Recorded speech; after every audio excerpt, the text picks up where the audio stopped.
Yo, what up, Druish?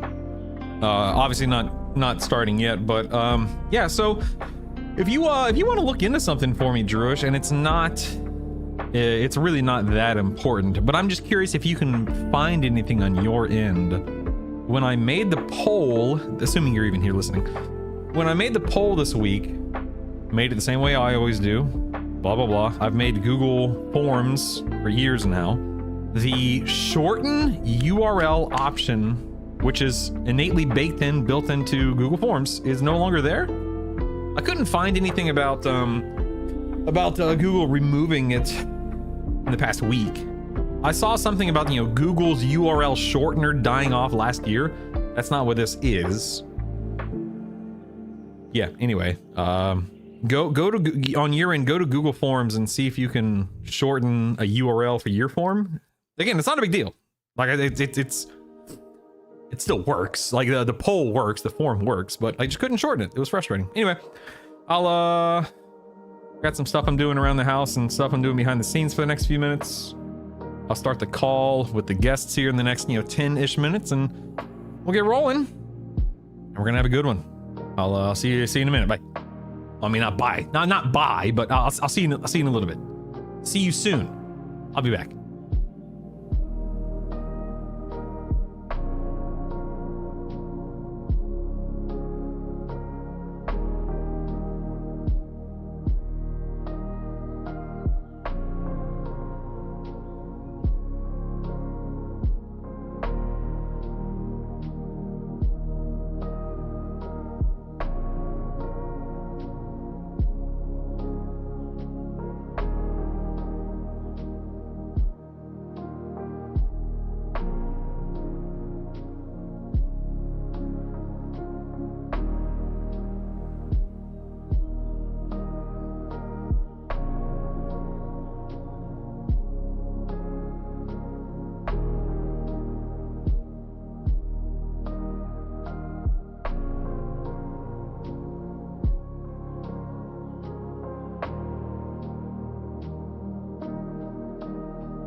again. All right, I've pretty much got all things taken care of behind the scenes.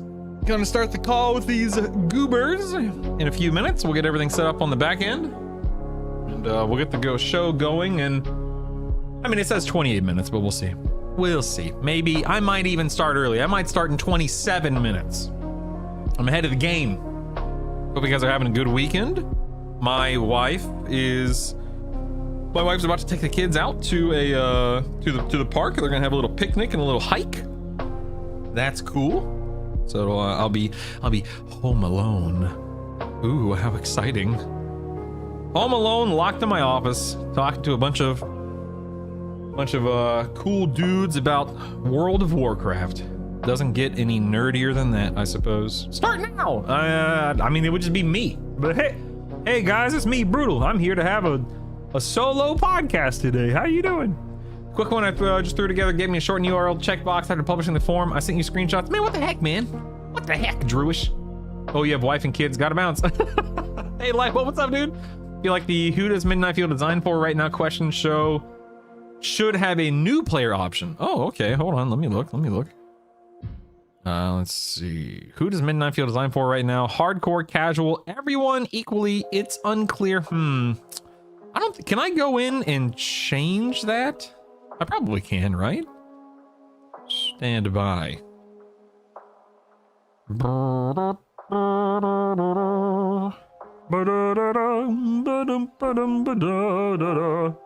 do I get to Google Forms? Let's see here. Google form. Please sign in. Thank you.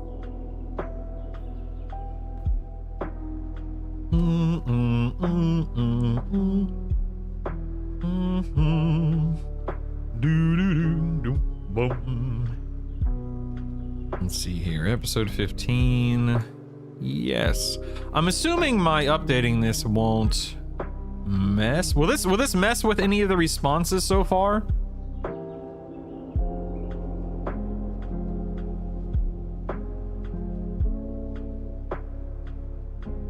I actually have no idea. I don't want to ruin the form. People have already responded to it.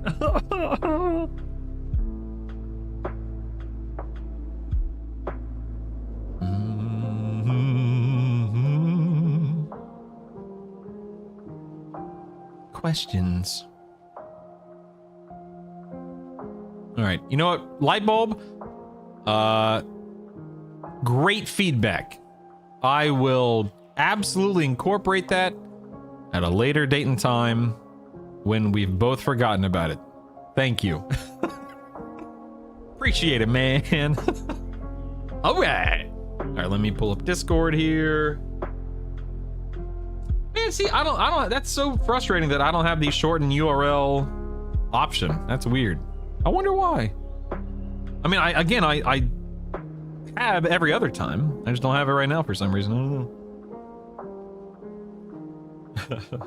The guests today are very excited to be sitting down, which I'm very excited about.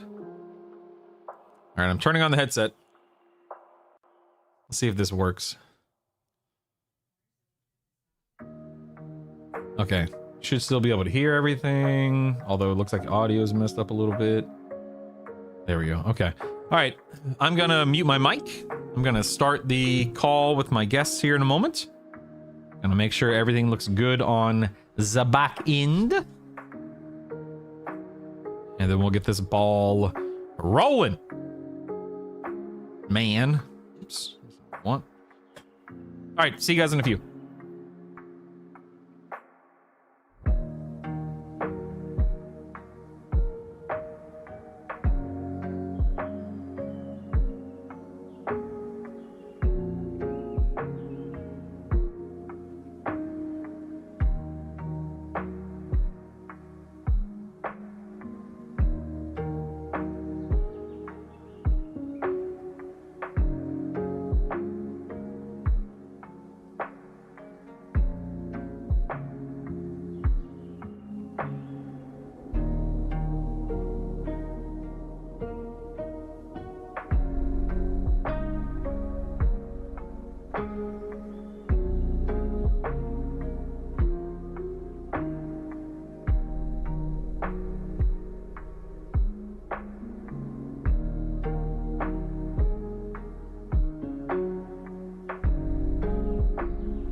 Hello, everyone. I'm gonna get the camera set up here. You can see him. You can't hear him yet. Make sure everything is ready. No, man, that's the more stupid, the stupider stuff you say, the more, like, you know, outrage it generates. The more clicks we get, the more engagement we get. It's all good.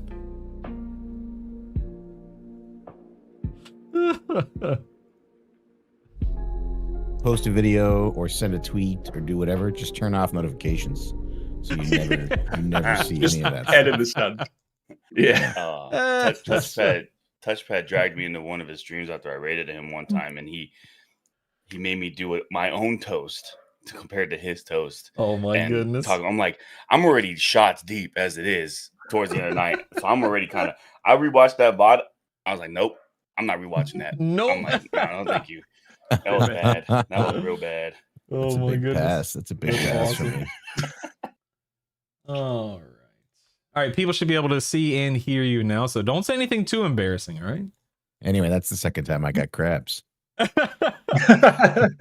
It's a good That's, stuff. Damn. that's a for anybody who's not aware. I don't know how old your audience is. That's a throwback to an old movie called Super Troopers. So. Oh, It's man, I haven't seen weird in a that very Super long Troopers time. is now an old movie. Good lord. Yeah, dude, it's crazy. It is. It I is still listen crazy. to 2000s and 2010s music like it's current. Same, I don't care man. what anybody says. Same. So I just turned 40. You said you're 30, Damage. How old are you, Sean? I'm 45. 45. Okay, so I'm not the oldest one for once. Nice. Nice. Okay, That's actually, good. wait, Sean, hold on. This is okay. This is the question of the stream of the All right. episode. Okay, I'm gonna take a sip of coffee out of my EverQuest mug. Oh, Did you ever play EverQuest back in the day, Sean? Yeah, I was a huge ever. You're asking me this like you used to farm the shiny brass shield with us on top of the hill. Holy crap! Oh No, my it god! does. You two other guys, get out of here. Sean and I are gonna have an EverQuest stream. All right, EverQuest podcast. You ever try to pull unrest and end up chaining the whole inside of the manor to the outside?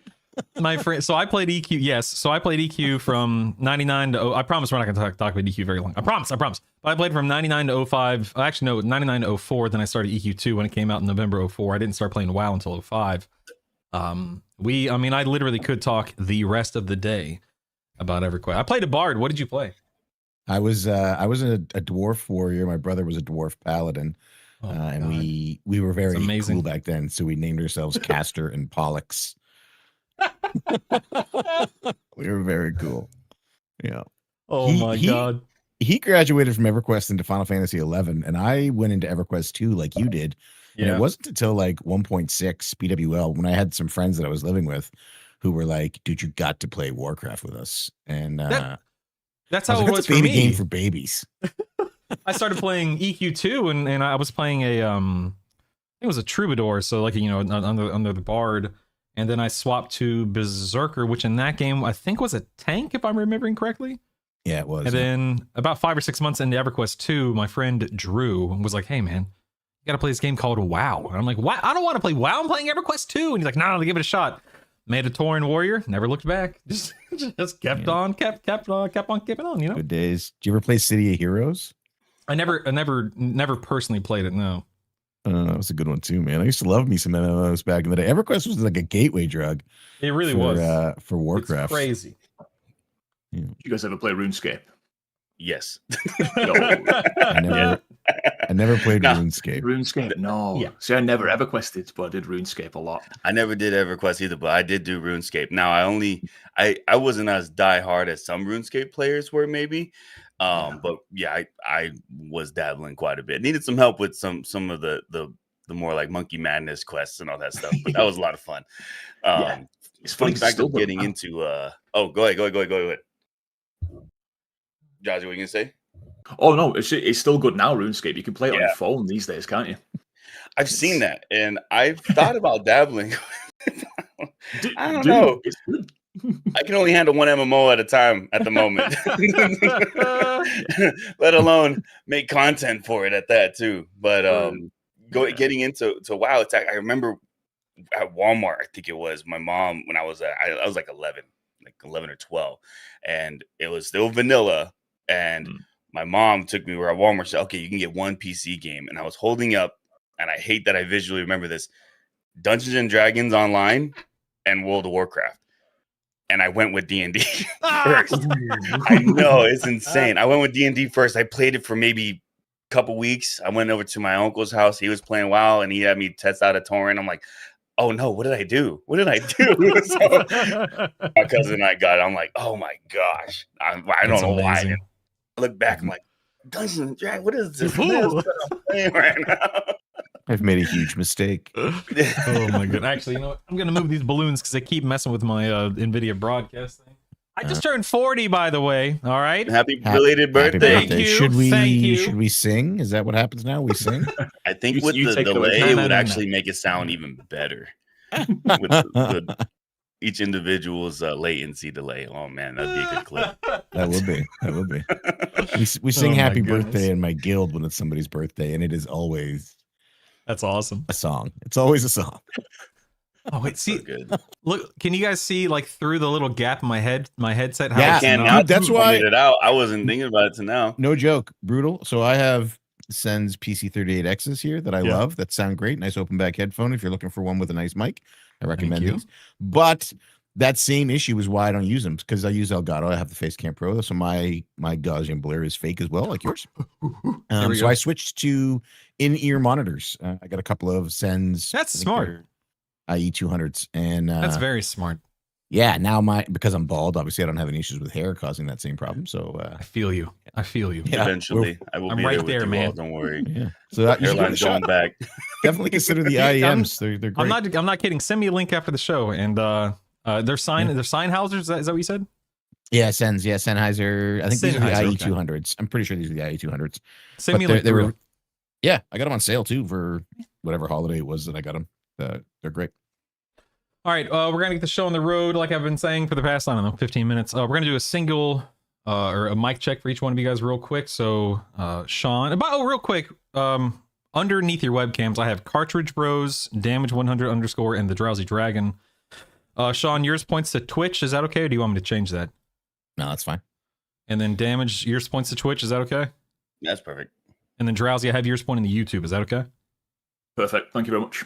You're very welcome. All right, Sean, give us a mic check, please. Yeah, sure. If it wasn't for a mic check, I wouldn't have a check at all. Check 1, check 2. Good lord. Was that good? Do you need more? No, that's perfect. It's perfect. Does he sound okay to you guys? Sounds pretty good over here. Yeah, he sounds Damage, really good. Damage, your Yeah, turn. I can't follow up with that one. I don't know how to follow up on. But You sound good? mic check. There you go. Cool. Does he sound good to you guys out there in Streamland? What about you, Drowsy? How you sounding? EverQuest is the worst game in the world. What? Oh, What the heck, man? Sorry, I've never played it, so I shouldn't even comment. I mean, you wouldn't want to play it nowadays. Sean, did you ever play any emulated servers of EverQuest? No, I didn't. Oh no. my god! All right, I won't waste your time, but there was one called The Hero's Journey that came out last year. Okay. Again, I'll talk. It would take me an hour to explain it. It was phenomenal, but nevertheless, we got to start. We got to get going here. All right. Oh man, you guys need to do anything before we officially begin? I took my shot already, so I think I'm warming up. Yeah. All right. Well, again, thank you guys for being here. This is always a lot of fun for me, and I hope you enjoy it as well. If you need to do anything mid-show, please, you don't have to worry about it. You need to get up, use the restroom, take care of a dog. No one's going to be upset, myself included, so just do your thing. Let me go through my checklist here. Phone's on silent. Wait, is it? Yep, we're good. Discord notifications are off. God, I made that mistake once, and I'll never live it down. YouTube's good. I am recording in OBS, so that's good. I got the form. Good, Druish, we got the form up and running, so we're good there. Boggs was last week, Druish, just so you know. Drew, if you hear me refer to Druish, it's one of my mods, by the way. So we're good to go. Okay. All right, cool. Do we need to record anything on our end, or you got it all covered? No, man, you're good, buddy. Your job is to sit there and have a good time. That's all I need from you. So It's a lot of pressure. Okay. I know. That look pretty. I'm counting Look on you, real right? good. Yeah. All right, cool. Let's rock and roll. Folks, welcome back. We are live here with 3 amazing guests this week. By the way, this is episode 15 of Brutally Honest, the WoW podcast. This is the second to last episode of the season and the second to last episode before midnight launches. We're less than 2 weeks away. Is that right? A week and a half? Mm-hmm. That's Yeah. insane. Depending on man. which version you got, yes. That's true. I'm referring to early access. That's a good point. I mean, yeah. I'll admit I'm one of those guys to where I don't necessarily like the idea of early access, but I'm not going to leave it on the table. You know, I gotta participate. Anyway, you guys know the deal. We're gonna be talking about Midnight today with these guys, and something I did differently a few episodes ago, and I've continued this tradition, is I've had the guests write their own introductions out, and so I'm gonna read basically verbatim what these three esteemed gentlemen wrote for themselves. So buckle up. Here, I wish I had some like epic music to play behind this. I need to find some copyright-free epic music for introductions like this. In any case, up first, we've got Sean, Mr. Cartridge Bro. Now, Cartridge Bros, that's because you and your brother used to do stuff, or do you still do stuff? Used to. He got a very important job now that he just doesn't have a family, so he doesn't have time anymore. Yep. I keep trying to rope him back into a podcast, though. We got Sean from Raider.io's Weekly No Leaver here, of course. He also co-hosts for Azeroth. You guys have over 300 episodes now, is that correct? Yeah, we're at like I want to say 370. Oh my god, man. I only joined for I think somewhere around the mid 200s. It's been the cast has changed a couple of times throughout its iteration, but yeah, over 370 now. That is wild. Well, you've been playing WoW for a long time, since vanilla, according to Sean here. He's been creating content since 2012. Sean, it is a privilege and an honor to have you here, man. I know that you're a busy guy, and I really appreciate you bringing your level of expertise and fun to the show. So thank you for being here. Round of applause for Mr. Sean. Cartridge Brothers is where you can find him on Twitch. You can see all of our names below our webcams. You can also find everything in the YouTube description below. Thank you for being here, man. Up next, we've got Damage 100. Now, again, I'm going to read what he wrote for himself, so buckle up. From one of the goofiest of goobers, the glizziest of glizzies, and the leader of the Winnie Hut... What does all this mean, by the way? The leader of the Winnie Hut Juniors, Damage 100, is in the house, ladies and gentlemen, residing on the desert island of Arizona. Something's not quite adding up here. Hold on. The desert island of Arizona. Damage has been streaming on Twitch for over 7 years. He's only recently pivoted to content. He's pivoted his content fully to WoW recently. He may not be world first, folks. He may not even be world second or anything close to it, but if he can get you to cheer, laugh, and have fun, then that's a win for him. It's Damage 100, folks. What's up, man? Hey, pleasure to be here. Welcome, everybody. And all that really is just because we are like the Winnie Hut Juniors is the guild in World of Warcraft. But okay, it's a guild. Gotcha. It's a reference from the classical SpongeBob episodes and all that stuff, and it just keeps everything fun and uplifting. And yeah, that's where all that comes from. But we have some fun. I think uplifting people and having fun is literally one of the most important things that you can do as a content creator or as a human being. So I appreciate the attitude, the perspective. It's really awesome to have you here, man. Also, I call people goobers all the time. I call my kids goobers. I call myself a goober. We're all goobers, man. Appreciate you being here, buddy. And Pleasure, last, no, pleasure's mine. Last but certainly not least, we have, okay, now real quick. On Discord, you're called Drowsy Beast, is that correct? Your channel's called The Drowsy Dragon, right? That's right. I used to be called Lazy Beast. Gotcha. So okay. Gotcha. Ladies and gentlemen, we have the Drowsy Dragon, aka the Drowsy Beast, aka this guy down there. He is the harbinger of WoW guides, owner of the Digital Tavern, champion of altohism. That's a hard word to say. Altohism. It's like alcoholism, but altohism. Master of no class. Protector of the casuals and the sleep deprived, runner of transmog comps, master of the Drowsy Dragons Guild, and a downright WoW obsessed nerd. What's up, man? Thanks for being here, and thanks for taking the time to type that up. These introductions today have been a lot of fun. The best yet, sincerely. Nice. No, thank you for having me. Cheers. You're very welcome. You guys are taking time out of your day, so let me just say thank you very much for being here. I appreciate you. We're going to get started here with a poll, as we've been doing as of late. You guys, if you're listening live, 2 quick things. You can type in the command question with a question, and we'll get to it during the show if we can. And you can also type in the command poll, P-O-L-L, and a poll will pop up that you can respond to and answer throughout the show. And you can participate in that manner.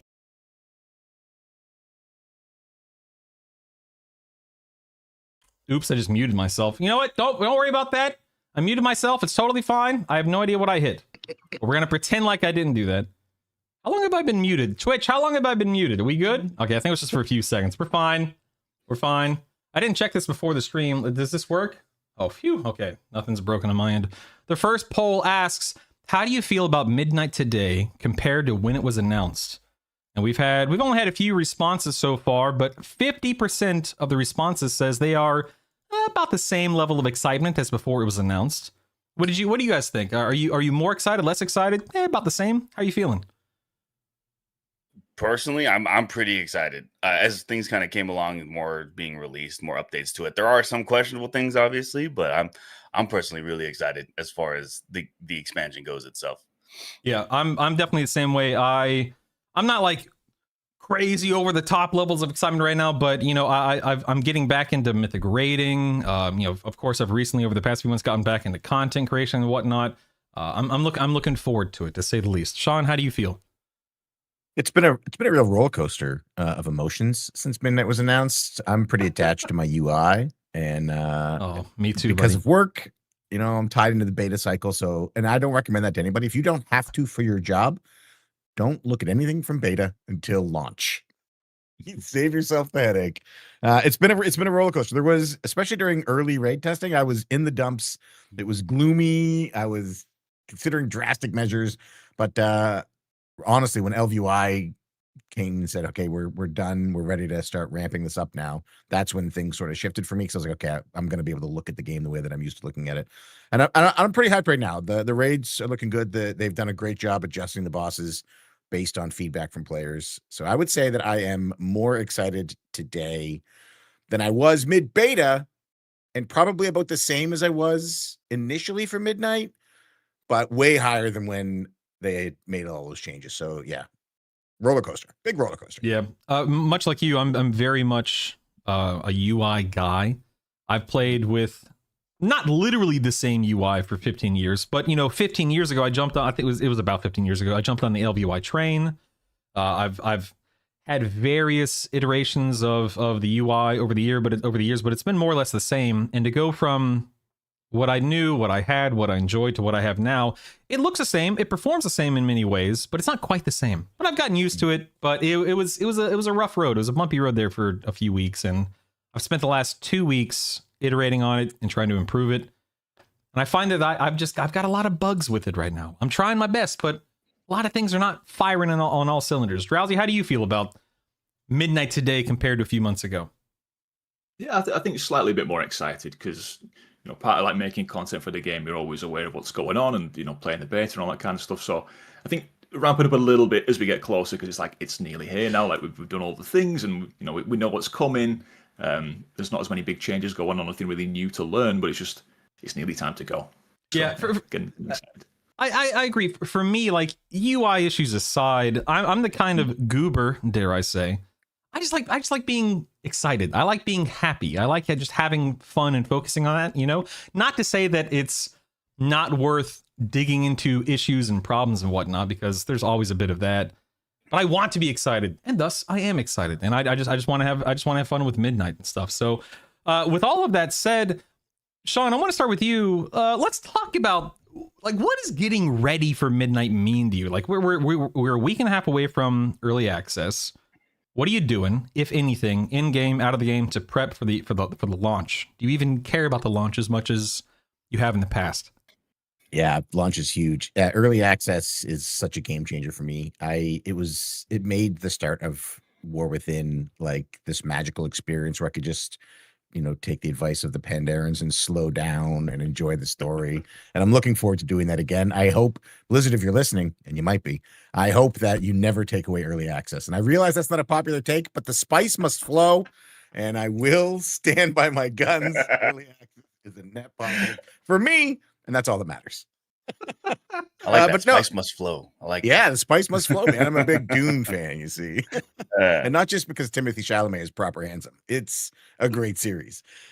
But what does it look like for me? It's figuring out my mains. So what am I going to main in my CE team? What am I going to main in my AOTC team?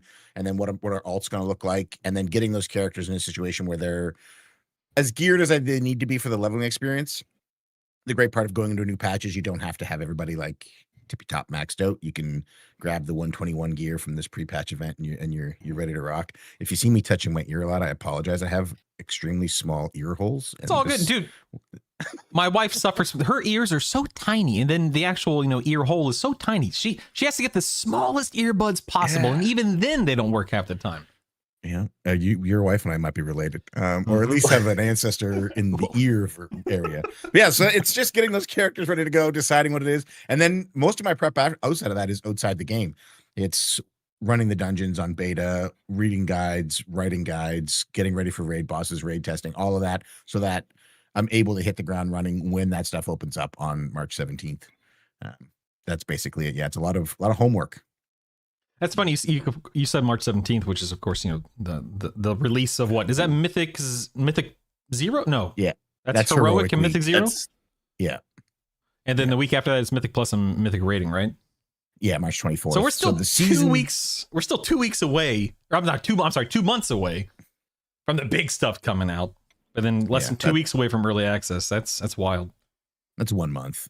Calendars are tough. I get it. Oh my God, you're right, man. I'm so glad there are people here to correct my mistakes. Thank you, sir. You're right. If we were 2 months away, you would have gave me. I'm like, hold on, we waited for way too long already. Don't listen to me.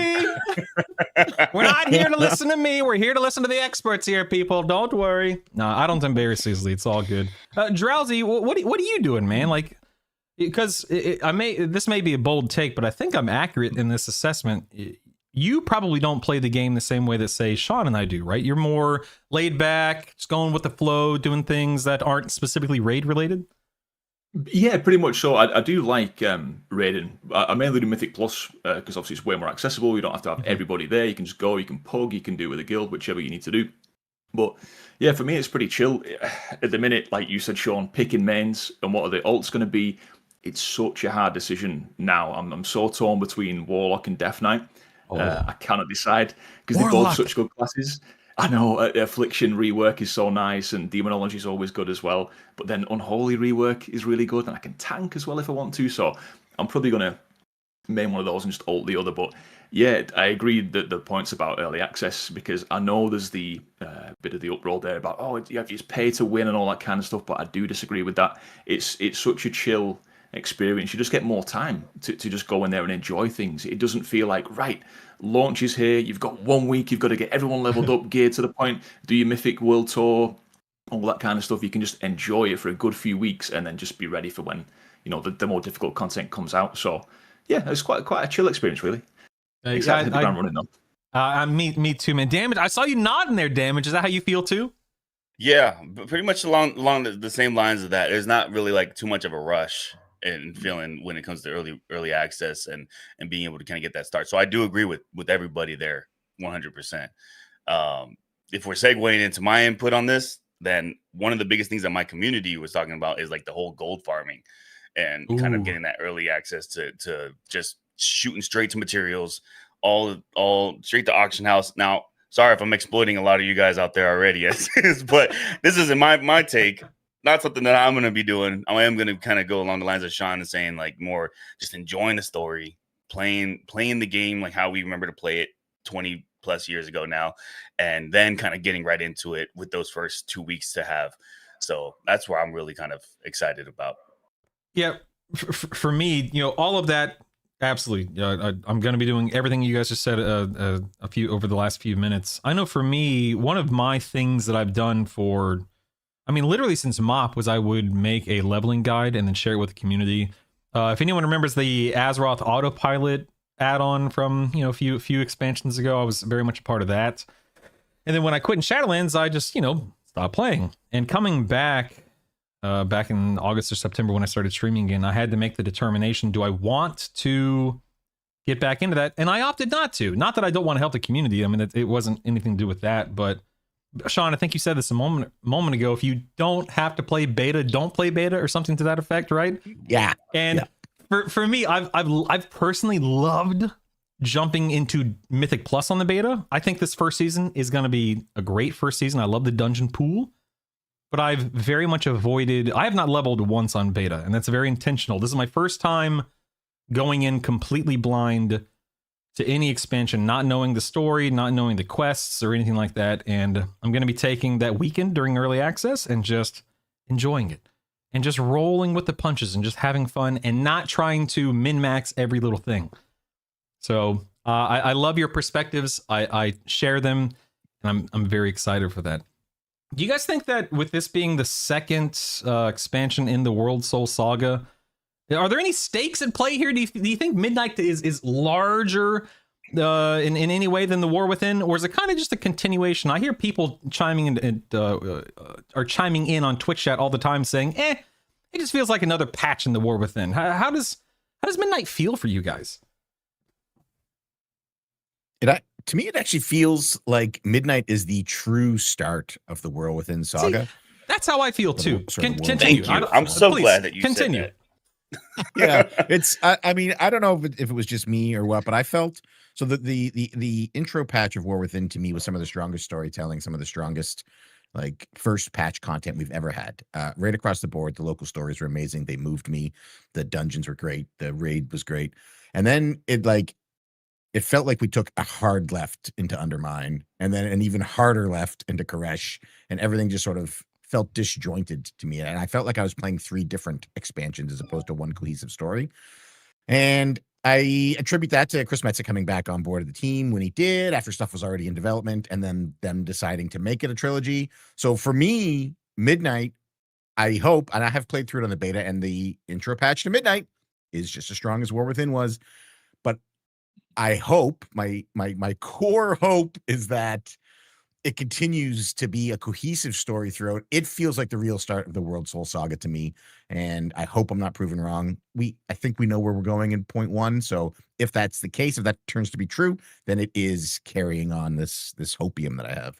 The point one thing, are you referring to the troll storyline? Yeah. What about you guys? Do you guys, as you were listening, and did you are you agreeing with what Sean is talking about? Oh yeah. 100%. This one, I want to point on being, this is Chris's first real story since being back. Chris Metzen's first story, actually, since coming back to this role. So I'm really excited to see how that kind of comes into play. I am sad that I haven't seen him a lot, like FaceTime, as far as like information about that, but for good reason, because that's where the story kind of comes. But 100% agree. Once season 2 came out with Undermine, it took that huge left turn. It was like, whoa, okay, that's not what I expected. Like, it made sense with the Earth and maybe with relation to the actual world soul, but then when it just kind of switched story to just 100% Darkheart, it's like, okay. And then the Koresh, I guess, kind of made sense when we want to go into more of like what was the idea of the Darkheart, but then that's where it just went away from World Soul Saga entirely. So I'm hoping that Midnight gets us. It seems like Sean was saying with the intro story so far, it seems like it's getting us back on track. And then I think even just what I've seen so far, it excites me a little bit more even for the final episode of the saga with next expansion. So going that path, I'm really looking forward to what this story has to come. As long as it stays on the story and it makes sense and doesn't pivot like the War Within did, then I think we'll be good. But I mean, I'm not gonna speak too that's soon. definitely that's definitely a thing. I Sean, you said it a moment ago, Damage, you're following up on it. There was this weird pivot from, the War Within launched. Now we're going to Undermine. Now we're going to Koresh. And I'm not saying there's not what is it called? Like a thread line that runs through it or whatnot. There is, but it definitely felt a little weird to me. Not everyone's going to agree with that. I get it. Not everyone cares. Like for me personally, I don't care that much about the story. I don't play WoW for the story, but I'd still like it to be cohesive and fun. Anyway, Drowsy, what do you think? Yeah, I think the good thing about War Within is we've been through all that now, haven't we? And the story is kind of set. We've got all the setup there. So yeah, and the kicking off at Midnight, like you were saying there, guys, it's seemingly a strong start. The intro quest to Silvermoon and everything like that. So yeah, I think we're set up for a really good one. Like I say, hopefully it stays on track and doesn't go too weird. When we get the 0.1 patches and the 0.2, and we might end up somewhere random that we weren't expecting. But I don't think that will happen, but who knows? Who knows? Did anyone get excited about the roadmap that we saw a week or two ago? Did anything stand out to you? I mean, of course, for me, it's the raids between raids, but what else really excited you guys about that? I'm the raid part is like the site that I'm most excited for, especially since my community is a mixture of vets to new players to returning players. To be able to go back and have that 1 to 2 to 6 person or 6 boss raid, and to have that flexibility of like, okay, we can do something along the lines of every aspect of difficulty depending on the raid that we want to go into. And then now seeing there's going to be 2 more raids down the line as we get into that aspect. I feel like there's been a repetition as with WoW lately where we're getting content more. We're getting more content, but spaced out in a more precise way to where it's not as, how do I say, like boring, maybe with an extra season 4 or some sort. So yeah, that's how I've felt about with seeing that the roadmap. What about you, Drowsy? Did anything exciting stand up? Because you're not a raid guy, so what really jumped out for you? Yeah, so with the raids, yeah, like you was just saying there, like having smaller raids, it is more accessible for sure. You don't have to commit an entire evening, like 3 hours to doing a raid. So that's nice. The labyrinths as well, being on there as an extension of delves too. Like we don't know much about them right now, do we? But that could be a really cool thing. Because the best thing about delves, obviously, you can start it, you can go and answer the door, you can go and make a drink, sort the kids out, whatever you need to do. And if labyrinths kind of carry that on as a super accessible thing that you can stop and start whenever you need to, then that's going to be great as well. Yeah, all good stuff, I think. Sean, did the raids between raids shock you? Were you excited to hear? I'm assuming you were excited, but were you expecting it? Not expecting it. pleasantly surprised. I'm a big fan of Gruul's Lair and Meg Theridon from TBC, like original TBC, not this weird classic anniversary stuff. I know there's a lot of classic people and they love it for whatever reason, and they're all awful on Twitter, but I do like those, right? Sorry, offense intended. It was the positioning of BlizzCon that actually took me the most by surprise, because BlizzCon is on the roadmap as coming after season 2 starts. So we're getting 12.1 in August-ish. And then BlizzCon, we already know the dates of BlizzCon in September. So then we're getting BlizzCon for the season to be, and like, it's going to have to be, the patch is going to have to launch within like a 2-week period-ish of BlizzCon, or for it to be a 5-month patch. So you're looking at like mid-August. BlizzCon's coming like, I think, early to mid-September. So the Race to World First might still be going on. It could have maybe just ended, so we don't know what's going to happen there. But more importantly, we know at BlizzCon, we're having an on-stage, back for the first time, LAN event in MDI and AWC. Oh. And I think everybody thought that those were going to happen at the end of season 1. It was going to be the AWC championships and the MDI. But with the positioning in the second week of the season, or the third week of, like, are we looking at an MDI that starts on patch launch on AWC, or is it maybe a situation where it's just going to be a ceremonial tournament and not the actual? It's very confusing to me.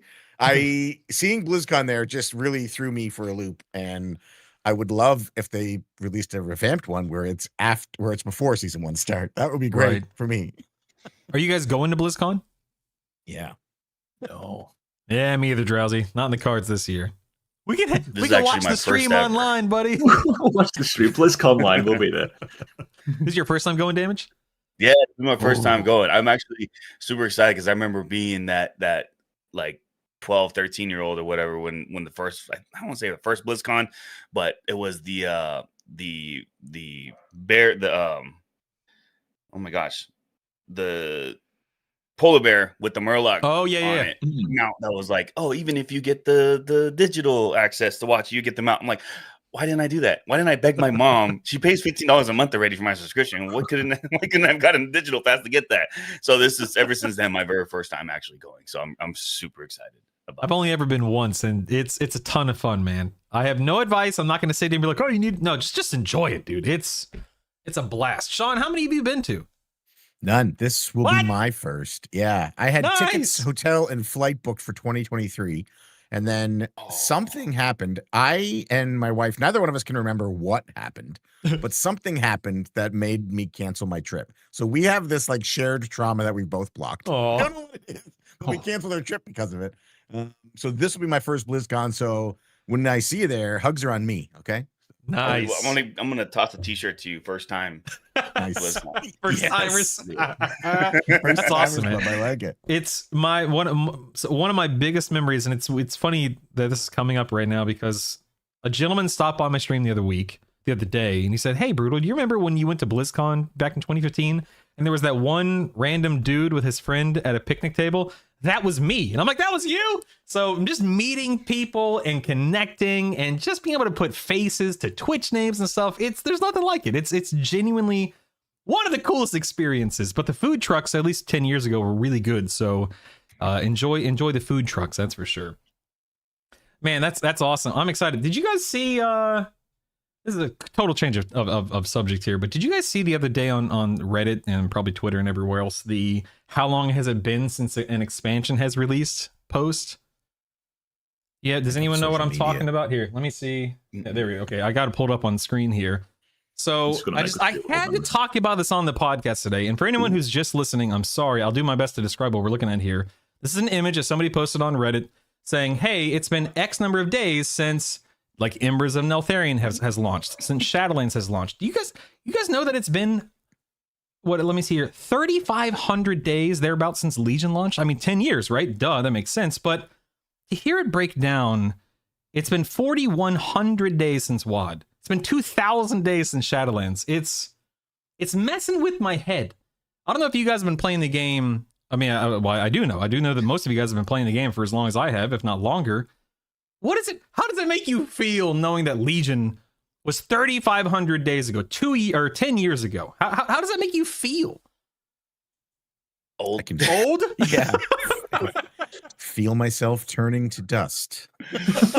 Ugh. Like for me, when Legion, so my son was born, I think 4 days before Legion launched, so it was just a whirlwind experience. But I find it so interesting that so many of us are still. This may not come across the right way, but I find it so interesting that so many of us are still here, still enjoying the game, still having fun. In our case, still making content, and it's amazing to me that a game like WoW has.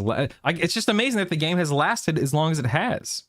And like, what do you guys attribute that to? Good design? I mean, that's debatable, right? Depending upon who you ask. Is it just attachment to our characters in the world? Like, what keeps you guys around? Definitely a few things, isn't it? Yeah. Those are two very valid things that you just said right there, as it is too. Other than probably characters, the memories made with probably the people that we played with around those times. First thing that comes to my mind is when I think about how long ago those expansions that came out, I can almost vividly remember playing it for the first time, day one, when it, so those memories, that kind of come to mind and keep me going.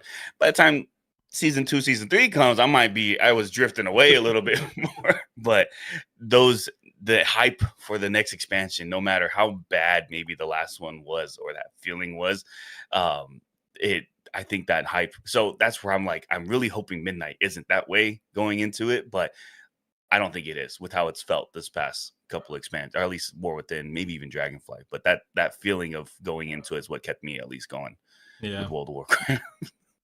Yeah. It's also the fact that it never ends as well, right? Yeah, exactly. It just keeps going for better or for worse. Good patches, bad patches. Yeah. How long have you been playing Drowsy? Since like the end of vanilla. Yeah, I had no idea what I was doing, but since then, yeah. None of us did, bud. It's all good.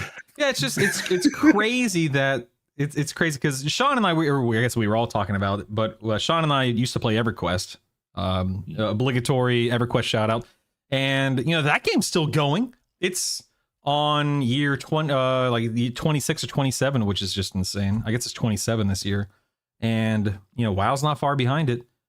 And it's wild, and it's so amazing that, again, through all the ups and downs, all the different changes, all the different developers, we're still here. We're still hanging out. And I really want Midnight to be... I mean, we all do. I can't imagine anyone wants Midnight to fail. I guess maybe there are some people. Sean was referring to some weirdos out there, and I guess there are some weirdos out there that want people to fail and businesses to fail and games to fail and whatnot, but I just want Midnight to be fun, What are you guys looking forward to the most with Midnight these first few weeks?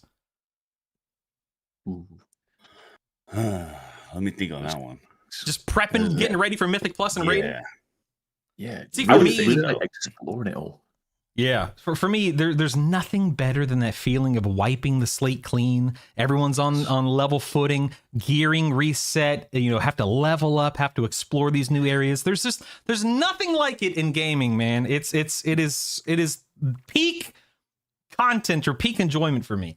And I'd like to add to that real quick. Not only is it just exploring new areas, it's new existing areas that are revamped up in the north, in the Eastern Kingdom. So yes, they doubled the size of the entire northern continent, or northern part of that continent. So even though it doesn't geologically make sense from what we used to seeing, it's apparently always been there. I'm not going to spoil anything for beta, but it just looks so good. It feels so good. That's one thing I will say is very exciting for the first couple of weeks going into it. What about you, Sean? That return to Silvermoon, right? Like I started playing in vanilla. It was around the BWL patch 1.6, I think. And I played with friends, and I, like Drowsy mentioned, I didn't really know what I was doing. I don't really still know what I'm doing. But then Burning Crusade came out, and I hard pivoted to Blood Elf Paladins, to tanking. And I have such fond memories of Eversong Woods and the Ghostlands and the quests out of Tranquillion, and much fewer responsibilities as an adult than I have now. And it's going back to that. Returning there. I'm swapping. I mained Paladin this tier, but it was a Dwarf Paladin. I'm swapping back to my original Blood Elf Paladin for my AOTC team for next tier, and just going there and just immersing myself in that region again and trying to capture some of that memory. I think is what I'm most excited for, and to see the story the story grow, because you asked why is the game been still going strong, and other than sunk cost fallacy, I think a lot of it is that it's still fun and we still enjoy it. So that story, I think, is a big part of that. I just laughed at that sunken cost fallacy, but it's absolutely true. I'd argue that's one of the main reasons why most MMOs nowadays have trouble gaining traction, gaining a following, is so many people have 5, 10, 20 years invested in characters and games and stories and friends and guilds, and it's rough, man. That's a whole other topic, like how the MMO industry is right now and how things are going right now. So we're not going to get into that. That's what sprang to my mind. So Yeah. Great feedback. Did any of you guys have any luck this week with your Valentine's Day mounts? Oh, what'd you Rocket get? and Butterfly. Let's go. Oh, you got them both. Nice. Yeah. Nice. I think I'm still Congrats. missing the broom though. I think there's still the broom that dropped, so I'm missing that one. Actually, I didn't get a chance to go for that yesterday, but we did it. Well, good luck to anyone out there who's still chasing them. Much like you, sir, I got really lucky with the. It's funny because I've never been a mount guy. It's not that I don't like them. I just never really cared. But I recently installed an add-on called Light Mount, LITE, and it summons just a random mount. So you don't have to favorite it. Right now in game, you have to favorite mounts and then use the summon favorite mount button. This add-on just pulls a random mount out of your journal. And I'm like, oh, maybe I should pursue and collect a few more mounts. And I queued up for it. I got the Butterfly on day 1. I got the Rocket on day 4, whatever it was, and it felt pretty good. I've never really cared, but it felt pretty good. How many mounts do you guys have? You talked about Touchpad Warrior a minute ago. Damage. That guy has over 1,300, which is insane. Yes, and I've actually 1,300. found that some of my community are almost up to him too. I'm like, how the hell? Like, I'm around the 400-ish range, not even peeking up to that new 600 mount drop, and I'm like, I don't know. I don't know how they do that. It's crazy. What about you guys? How many do you have, Drowsy? I've got, I think 810 thereabouts. Dang! That's a So, lot. Good. I'm not a grief. hardcore collector, but I do put the time in. Yeah. Yeah, It's just chill clearly. content, farming mounts, but yeah. Jeez, Sean, what about you? I'm only like a 500 boy, and that's accidental. It's not. None of that is intentional. If I get That's even more impressive. Let's be real. We have a gentleman. I assume it's a gentleman. OG Mad Monk in Twitch chat says they have 1,400. Wow. Are there even? I think that's a lie. That can't be Are there even 1,435 mounts in the game? You can check I on the think- website, can't you? Simple Armory. I think if you consider That's both crazy. factions, possibly. Oh, both If I'm not factions. mistaken. Okay. There are 1,500 plus.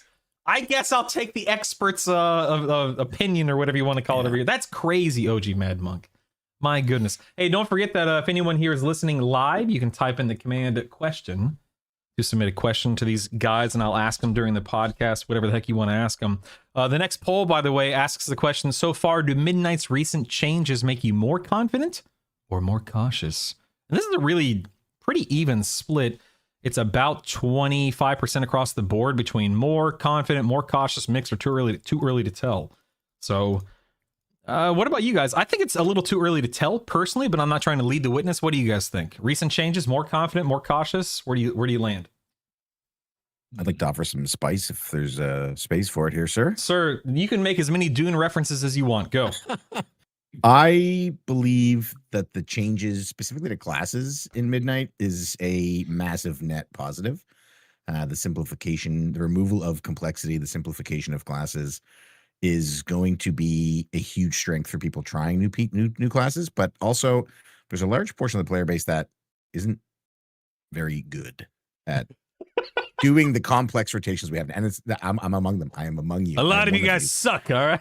Yeah, but with a reduced complexity, everybody's floor gets raised, so content gets a little bit easier to clear, things get a little bit easier to deal with, and it doesn't require you getting screamed at by a raid leader. Hopefully you're not getting screamed at by a raid leader. If you are, leave the raid. There are plenty of raids where that won't be happening. But yeah, I think it's a net positive overall. Even just looking at Brewmaster went from one of the most complex tanks to play, one of the ones that if you asked any tank, hey, what should I try? That's the one they would recommend last. And Brewmaster now is arguably the easiest tank to play. So we're gonna have a lot of brew boys out there and brew girls. So I've heard Brewmaster's looking pretty good right now.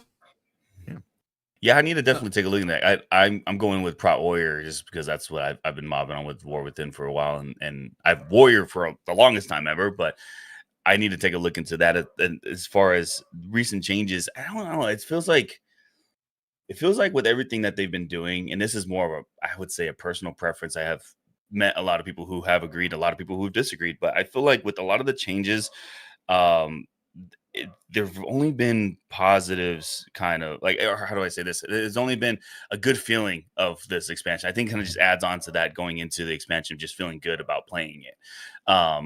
There are some class changes, unfortunately, like my Windwalker monk friends that are hurting, but I think this most recent update that they just dropped out that they're supposed to be releasing in the beta might make them a little bit happier, but I think with some of the more recent class changes or changes in general, it's been pretty good, in my opinion. I've been feeling pretty good about those.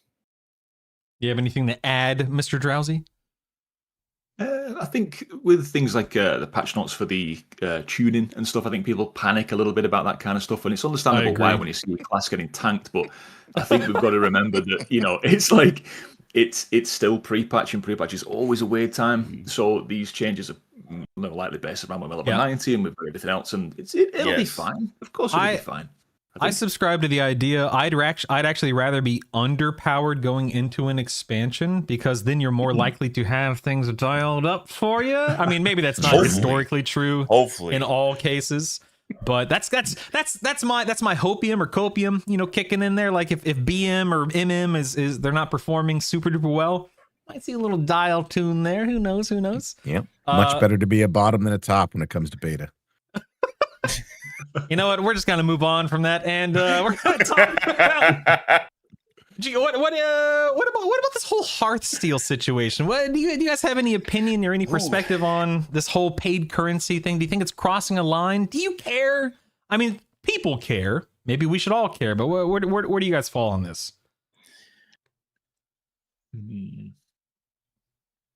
I think it's. Sorry, go. No, you go. I don't mind going first, but it's going to be spicy. So go spicy. I want to hear the spicy part first, because I mean, go ahead. So I should preface this by saying I'm super indifferent, but I am also a self-proclaimed pro shop enjoyer. I want more things in the eShop. If my being a whale allows the cost of the monthly sub to stay low for everyone else, then I feel like I'm doing That's how I feel.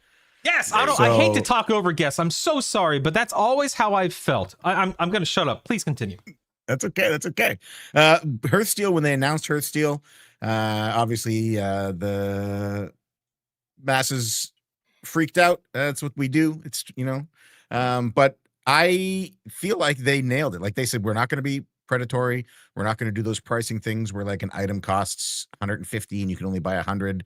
We're not going to do bundles that incentivize spending more than you want to spend. And they absolutely 100% nailed all of those marks. These are US prices. So if you're in the EU or UK, you are getting kind of shafted on the exchange rate. I apologize. This doesn't count for you. You can still be angry. But if you're in the US, it's $1 for 100 coins. It's $100 for 1,000 for 10,000 coins or whatever it is. There's no cheaper amount there. And so far, what they've released, it's 100 coins to buy a cute little lion or a cute little wolf. And if you want to buy 8 of them because you have an addiction to plushies, they actually give you a discount on that, which I don't think negatively incentivizes it in a predatory way. I'm pro Hearthstone. And because I'm a firm believer in speaking with your wallet, I don't really engage with housing as much as some of the real housing diehards do.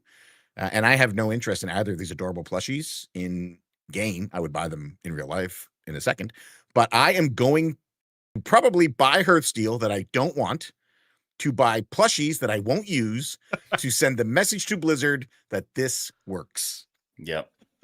I got to follow up to this because I wholeheartedly agree. I was in chat of another content creator and good friend, Caleb the Game Doc. I don't know if any of you guys have seen his content on Twitch and whatnot, but this question actually came up in his chat, and he mentioned specifically, like, World of Warcraft has been a game that we've been playing for 2 decades. It's a game that we want to, like, if we love this game, we're going to help it out as much as we can. I'm gonna put money towards the game because it's just something that, one, like you said earlier, we've invested so much time into it, and it's just where we're always going to be. And on top of that, I would love to even bring the prices lower down for subscriptions. So if I have to pay more and get something back on a continuous basis to get that price down, 100%, let's do that. But like you said, it's not complex. It's also the best part about it. It's optional. It's not. If anything, unlike maybe, not to go off too topic, but like Diablo Immortal, it's not pay to win. It's, and especially for the housing side of things, I think if for those of you guys in chat who have seen houses online, people don't need the pay for things to make incredible things in housing. People have made some astonishing structures, faces, more murals and stuff like that, but just based off of things you can buy in your neighborhood with gold. So you don't have to buy it. You don't have to stay along the lines of the store and the shop, but we will. At least Sean and I will. But we definitely will. But yeah, that's my intake on that too. Yeah. So, and you can buy it with gold. You can just use can in-game buy gold with to gold, buy yeah. a token. mhm. It's an in-game purchase. Sorry, I'm so people get so angry. Drowsy, I how do hope you feel Drowsy's about not it? the one to get angry. Do you have an opinion at all? Do you care? No, I agree. I'm not going to be drowning in plushies personally myself, but I mean, I might buy some. But it was quite funny how we knew it was coming. It was mentioned a long time ago, wasn't it? So we knew it was coming. People got mad at that point. People are going to get mad again. It's fine. People do what they do. But it was quite funny that, was it 2 days ago, that it's just like, oh, there's a thing on the shop now. Oh, there's a housing tab. Oh, there's two plushies. It just kind of randomly appeared, didn't it? There's no like announcement for it. Yeah. No, we were, and everybody jumped on it. Yeah. Yeah, and then it went off, and then the service went down. It came back again, and it had gone, and then it came back the day after. But bit strange. But yeah, it's like you say, it's completely optional. There's no power, and like you were saying, there, it's a really good point that you can make similar things just with the base things, woolen circular rugs. You can do a lot with a circular rug. Mhm. So yeah, it's optional. Why not? And it supports the game, like you say. If you want to put some more money to the game, we should be able to do that. So yeah. Yeah. That's something I've been saying for years is why do they sell mounts and pets and stuff? It's like this is just the way. I'm not saying this is definitively it, but the way I've always seen it is like you just said, Sean. If people buying mounts and everything else on the shop prevents the monthly sub from rising in price, I mean, has it ever risen in price in the past 20 years for US players? I know it has in other countries. Okay. I don't think it has for US players, right? No, I think it's been $15 a month since forever. Mhm. Yeah. That's Everybody wild. else Going gets down a ever little so bit slightly raised. with the longer term that you get. Yeah. Yeah. I'm sure that there will be someone that pops up in YouTube, and I highly encourage anyone to come at this from a different angle, please. That's part of the whole fun of having YouTube is leaving comments. So go for it. But if anyone out there has a different take or different opinion, please feel free to share that. I'd love to hear why it may not be such a good thing, or why what we aren't seeing in relation to this conversation. I think someone, maybe it was you, Sean, said that something about no player power or in the shop, right? Not pay to win. What about the I'm not gonna start the conversation. I'm one of you guys start the conversation, but when housing was pitched, no player power was attached to it. Now there's a weekly quest that was announced this week. Do you guys care? Again, do you care? Do you see this as a problem, as a big deal?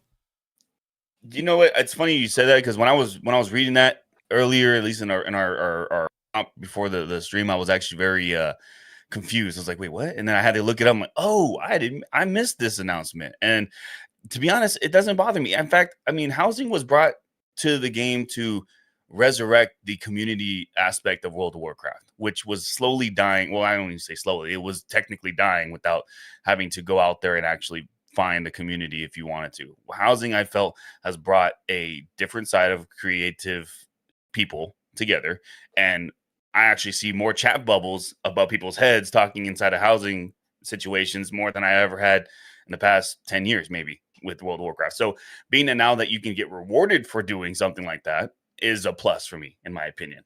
And again, goes back to being optional. It's like transmogs and mounts. You don't have to do it in WoW. You can do a lot of other things without it. So in my opinion, it doesn't bother me that they're doing something like that, even though it kind of goes against what Ian said. That was a little bit funky, but still, it doesn't bother me that they're going to do something along those lines. What about Sean? What about you? Do you have a perspective on it as somebody who engages in the high level PvE content and community? Yeah, am I concerned that getting 3 gilded crests from a weekly house thing is going to somehow impact the competitive advantage to high-end play? Is that where we're at? Listen, folks, Absolutely, buddy. if this is the thing, if like we can't, the community uses outrage as a tool to let Blizzard know when something is drastically wrong that they feel strongly about, and they did this with the transmog costs when they came out. And again, I was indifferent because I have more money than brains. I don't really care. But it was a thing that people felt strongly about, and they used that tool exceptionally well. Blizzard heard them, and they lowered the costs accordingly. But if your only tool is a hammer, then every problem becomes a nail. And these, I just can't imagine being upset. I'm going to do my thing. I'm going to get my 3, and don't take the crests. That's the dumbest. Take the enchanting mats, take the purple gemstones, and put them on the auction house and sell them. And there's your money paying for your upgrades that you were also upset about that Blizzard, I think, also nailed. We'll talk about that later. It's, man,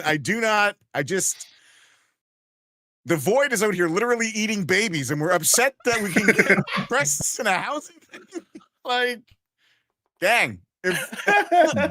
There's got to be, the spice must flow, but maybe not on this. Yo, Oh my clip God. that one. That one was good. That was good. Just cooking. Sorry. Anyway, yeah, no, I don't really care. Brutal. No, yeah, me either. And on top of that, it's correct me if I'm wrong. It's such an like, don't you literally just have to go hang out in a house with 4 other people for 0.1 second or something like that? Yeah. Now listen, I do want to say I don't like, the not power creep, but you know what I'm trying to say. Like, we're going to sprinkle this in, and then the next patch is going to be that much more and that much more. I don't want it to escalate to a point to where it does become a problem. I personally don't see a problem with this. I personally could not care less. And because it's such an easy thing to do, it's just my take. It's just to encourage people to interact with and use the housing system. I think it's an awesome system. I think a lot of people would agree with that. So it can be a slippery slope. I hope it doesn't lead in that direction. It can be, but I think Blizzard probably has a pretty good understanding of what they're doing in this case. So on the other side of that coin, real quick, let's flip an imaginary coin here. Exchange. Okay, so in War Within, we had Valor Stones. Valor Stones are gone this week. Blizzard said, hey, now it's going to cost gold to upgrade your gear in addition to crests. Why do you think they, like, I've heard takes all over the place with this one. Like, oh my God, why can't it just remain crests? Why are we introducing another currency on top of it? Some people say it's like 4,000 gold. It's not that big of a deal. Again, do you guys care? Where do you fall on in this argument? Personally, I feel like it gives gold just an actual purpose in a game. If you're not in the auction house, other than repairs, like you should technically just be stacking money, especially with the new transmog system where you can just set things in and just rotate through your transmogs repetitively. You should be just racking gold as is, especially through the beginning leveling process, so I don't think it's an issue. I don't really care if they have a second currency, and if anything, if they made it gold, I would prefer gold, because Valor Stones was a pain in the butt to collect regardless. So being that they chose gold, it at least gives that currency a meaning. We haven't had gold being a meaning for so long. Then let's be grateful that we're at least using it to upgrade armor, because back in vanilla, even having 10 silver was like, oh shit, how the hell did you get 10 so buy a new bag. Yeah. Oh my gosh, you got a gold? Holy cow! Like 1 gold coin was amazing. So It was a big deal. It was, but yeah, I don't have a problem with it at all. In fact, I would prefer it if there is going to be a second currency. Yeah, I think a lot of people's frustration, those who are frustrated by it, are on the beta for weeks and months now. It's been just crests. Valor Stones have been removed from the equation. Why introduce a gold sink this far into beta right before launch? Why can't it just be crests? I mean, like you said, what else is gold used for the most? But for the average player, like, what is gold used for? I know some people in my Twitch chat say, man, I only have 10,000 gold. I only have 20,000 gold.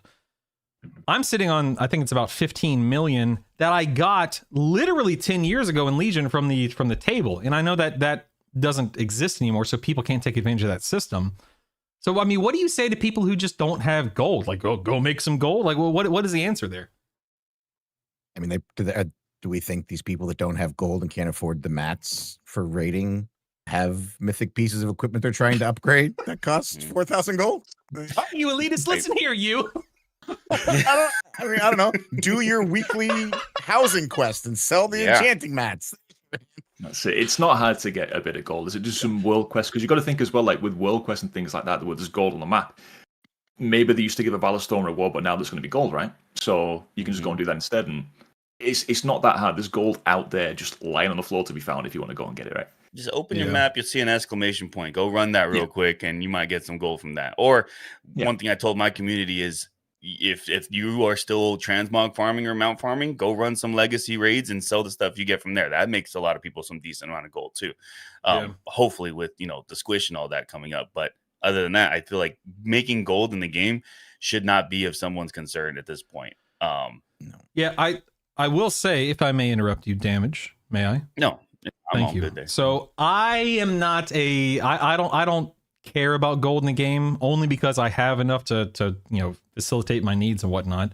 That said, don't listen to me, but if you were to listen to me, the beginning of an expansion is a really good time to make gold. If you have alts, if you have time, if you have whatever, you can make some gold. And I'm not going to sit here and try to tell you what to do. I'll tell you what I did in the War Within real quick. I have one of each class at max level. Every one of those characters in the first season of the War Within was a jewel crafter and an enchanter. I went into the professions tree and I built toward, I think it was like Cursed Haste or something like that. And so multiple times a week, I would make like Cursed Haste enchants and a couple of, what were the gems called? The special gems? Blasphemite? Yeah, Blasphemite. I'd make a couple of Blasphemite gems. And I'd make, 10, 20K per character every 2 or 3 days or whatever it was. Just rinse and repeat. Very simple. The add-on I use is called Craft Sim. It tells you how much gold you can get in profit based on your auction house prices in your region. And it's as simple as that. And I'm not saying everyone would enjoy that or everyone cares to do that, but that's how I did it. So like these guys are saying, there are ways to make gold in the game. So if you're struggling to make gold, take a beat, take a moment, ask other content creators, go look up a guide, see, you can sell decor things, you can go farm old raids, like I think Damus just said. There are means to achieving that. So anyway, I don't know if anyone else had anything. Yeah. I do have one more. Two things. I want to add on to yours. It's even easier than that. Just go get the profession bag that they give you for free at max level. Take enchanting and sell those on the auction house. Do it on all your alts. Make all your alts an enchanter. Get the profession bag. There's an easy 30K. You talking about with disenchanting? Yeah. So when you go into you get a quest, hey, which profession do you want to do? If you pick enchanting, they literally give you a bag of materials and then just sell them.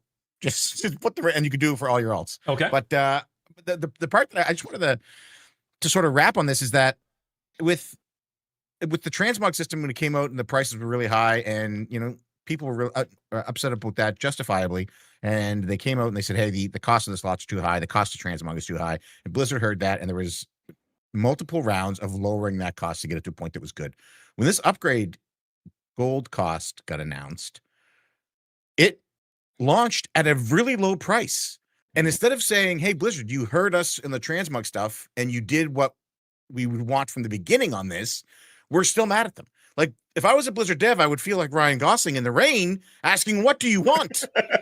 We, the community are Rachel McAdams and the devs are Ryan Gosling. And it's like, what? I don't understand. Okay. Hold on. Sorry. Time out. My wife's going to like that reference. I think you just said that. I think you just said The Ring. I think you meant The Notebook, sir. All right. Sorry, I did mean The Notebook. Yeah, The Ring. All right. I heard him say in the rain when they're in the rain, and he's saying that to her. What? Yeah. I thought you said The Ring. Want? I see. No, in the rain. The Rain. Yeah.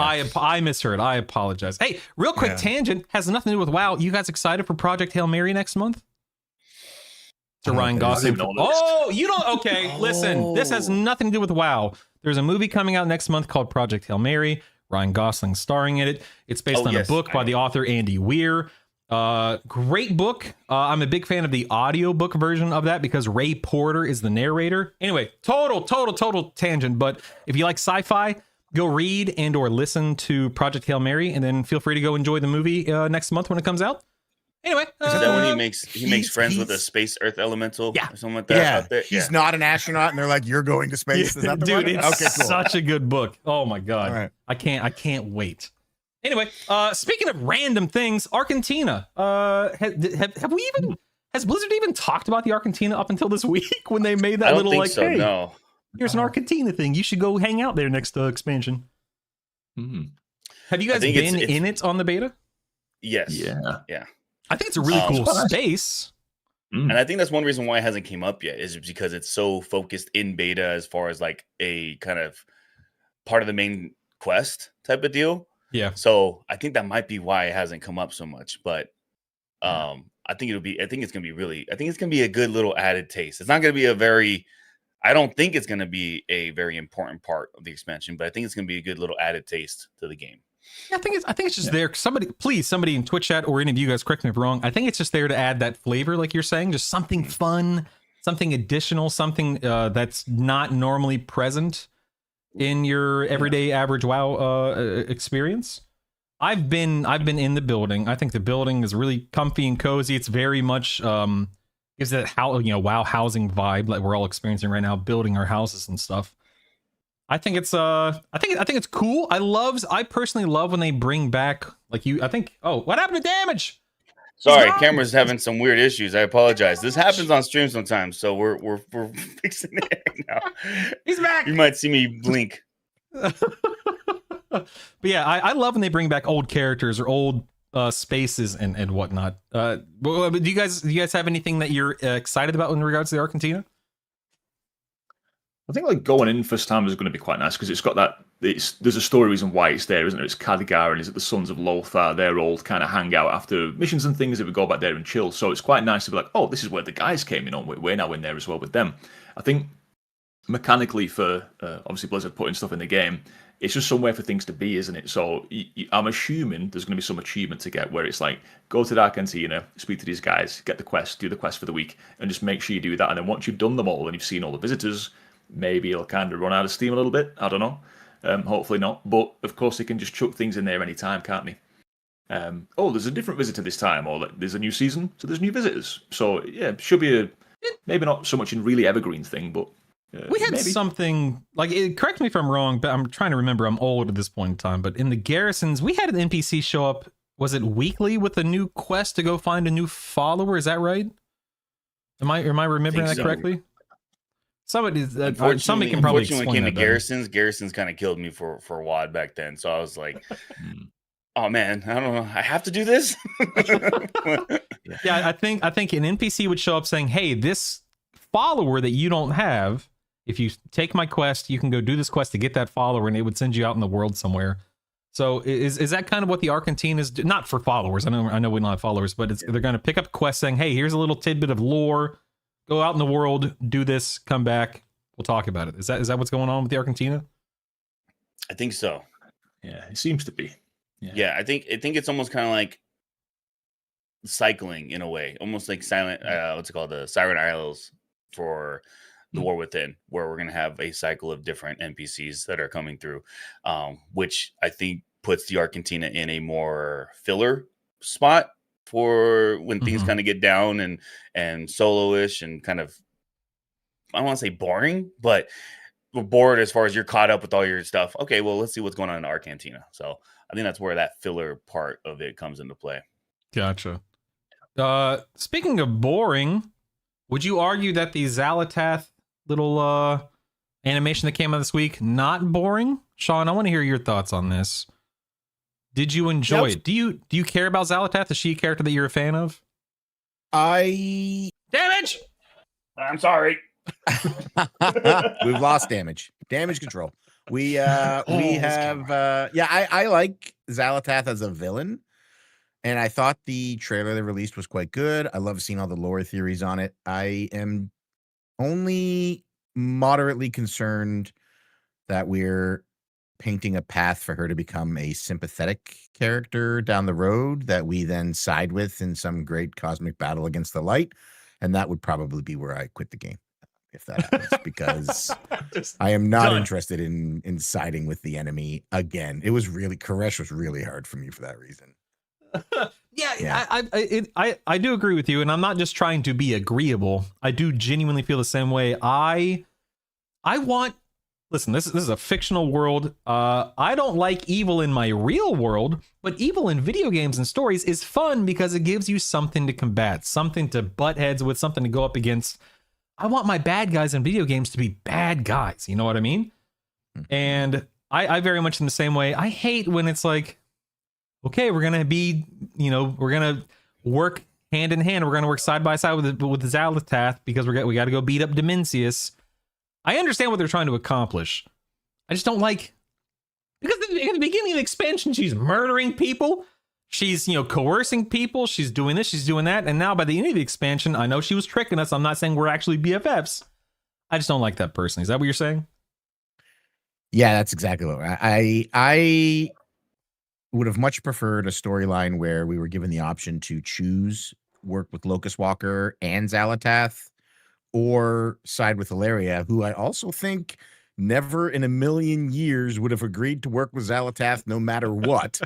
Or work with her along, and then have those storylines meet up at the end at Mana Forge Omega.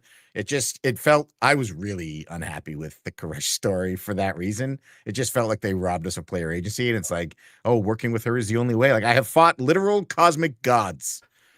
I could probably figure something out.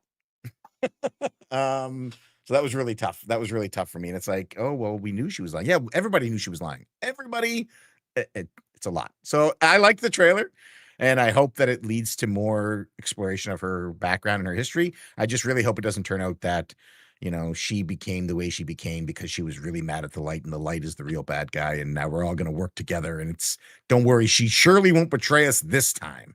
That's my concern.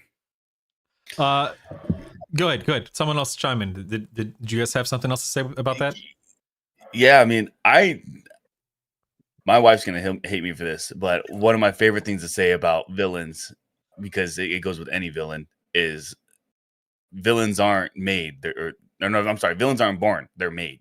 They were something kind of made them become that way in a way. With Hellscream, with Illidan, or in certain aspects that made them a villain. This quick little cinematic kind of gave us more of a deeper past of Xal'atath, rather just things with going with the old gods and stuff like that, and brought her to her childhood. I would like to see more of that. So it actually builds character to someone brand new that we've only ever really seen in person in the War Within, other than a dagger, and some side lore that maybe some people missed when playing WoW. Right. This might come off as a completely new character to some people, and then to others who are hardcore into the lore, this might be someone who's been around for a while. But I think kind of getting more of that backstory to her was really exciting. Yeah, I love the story components. I said earlier in the podcast, like, I'm just not a story guy when it comes to WoW. There have been too many downs in the ups and downs for me to really care at this point in time. Personally, speaking for myself, Shadowlands ruined it all for me. I have not recovered from the Shadowlands lore debacle. Some may not call it a debacle, but that's how I see it. And I just don't care about the story anymore. That said, I still want to care. I would like to care. I just don't care anymore because, just because. I don't know. Anyway, Drowsy, did you have anything you wanted to add to this? Yeah, I get what you're saying. It's like you've been burned too many times by the story. It's like if you've got a good book series or film series, you're like, yeah, this is going to be good. I know it's going to be good, but it's like, the WoW story, like, is it going to be good? And this time it's good, and then next time, that was a bit crap. And then you don't know what you're going to get. So it's like, why devote all this energy to it if it might be a complete flop in the end? Yeah.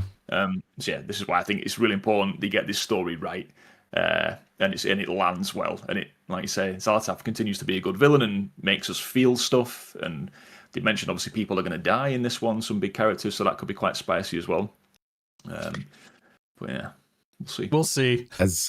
As damage comes in and out on camera, I'd like to remind everybody of about an hour ago when Brutal said, "This is the easiest setup I've ever had for the show." I know, dude. You cursed it. This happens all the time where I use a DSLR camera, so the dummy battery I think is just getting too hot at some points, and it never used to do this until recently. I'm like, oh no, here we go.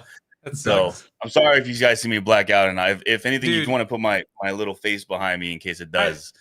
And No, it's it's funny. great. I was actually about to pull up MS Paint and draw like a smiley face and put it. That's in fine too. You frame. can do that.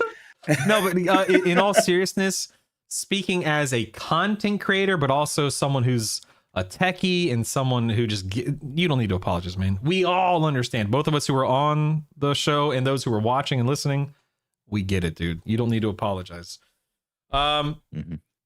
Yeah, I had something else I was going to ask. Of course, now I forget, so it's not that big of a deal. But I do want to jump ahead, or not jump ahead, but I do want to talk about this next poll. Let's see, which one? Where are we at? Poll? Oh, this is the third one, right? So earlier in the show, we established right around the corner, we're a week and a half away. The poll asks, what matters most in the first 72 hours of expansion? And an overwhelming majority said stability and performance.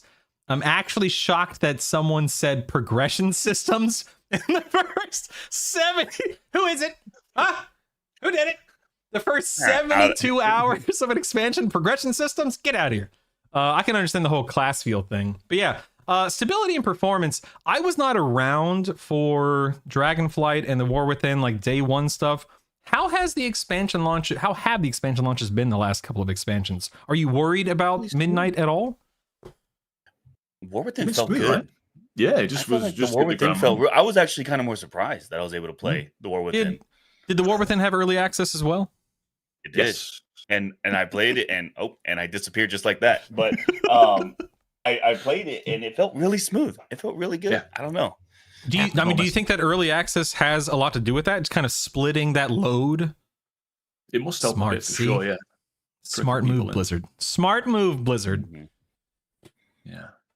What did Yeah, early Dragonflight have? Early release? Dragonflight Early did access? not have early access, and the blimp got despawned and took people to places that weren't the Dragon Isles, and it was just awful. It was an awful experience. War Within's was chef's kiss. It was so smooth. It was buttery smooth. It was amazing. I attribute it entirely to early access.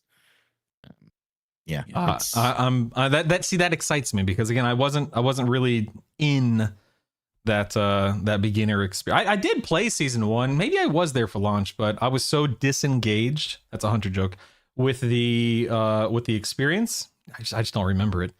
I'm glad to be back. All of that to say, I'm so glad to be back, man. Taking a break there in Shadowlands was absolutely the right call for me, and I know a lot of people did that. Some people went to 14. I personally went to Lost Ark and played a little bit of Hearthstone, played a little bit of EverQuest TLP servers.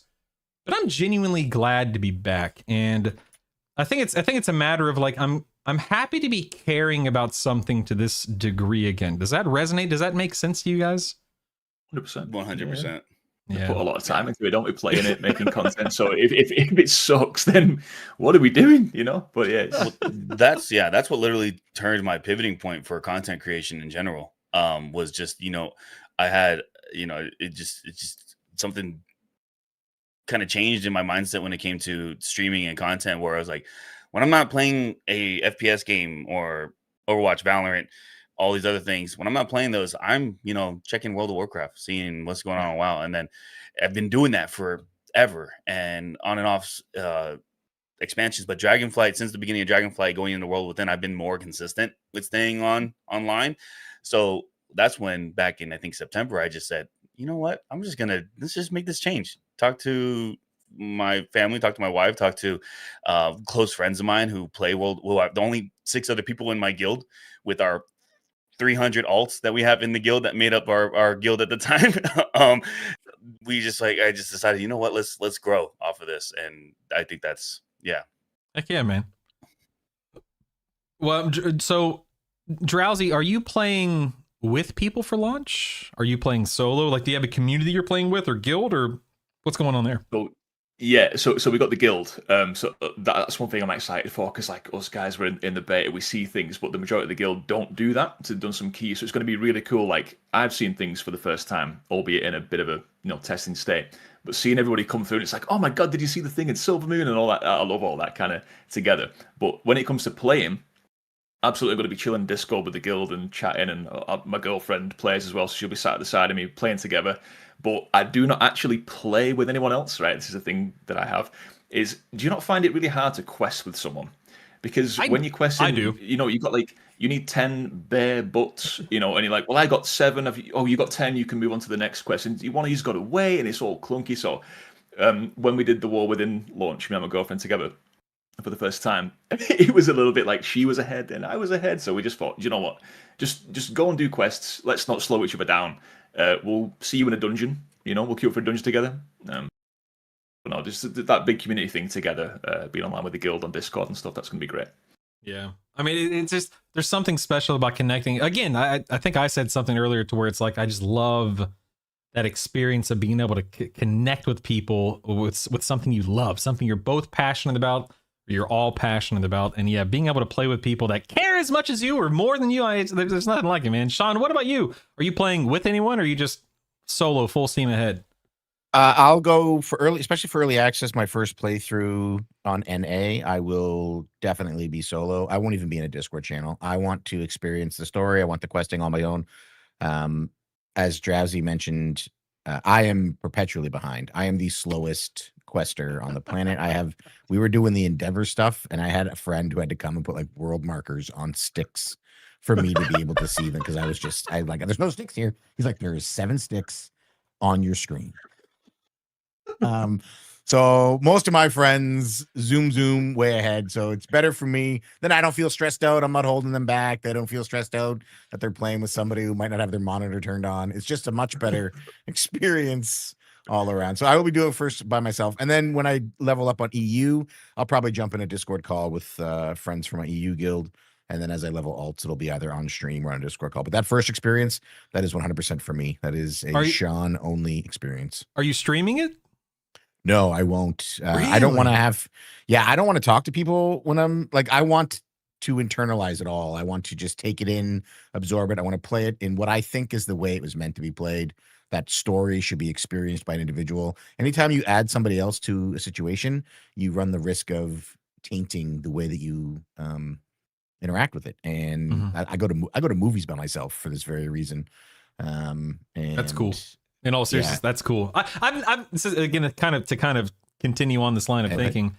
I've always been the kind of person I say as a married man with 2 kids, I enjoy doing things by myself as well. I've probably been in the movies by myself a couple of times, but not regularly, because again, I have a family. But anytime I'm able to get that quiet time, that alone time, whether it's a meal out or I'm in a bookstore by myself or whatever, I love being by myself. I just like being by myself, man. Oil changes. Schedule an oil change. Drop the car off. Have the mechanic place drive you to the movie theater. Go see a movie.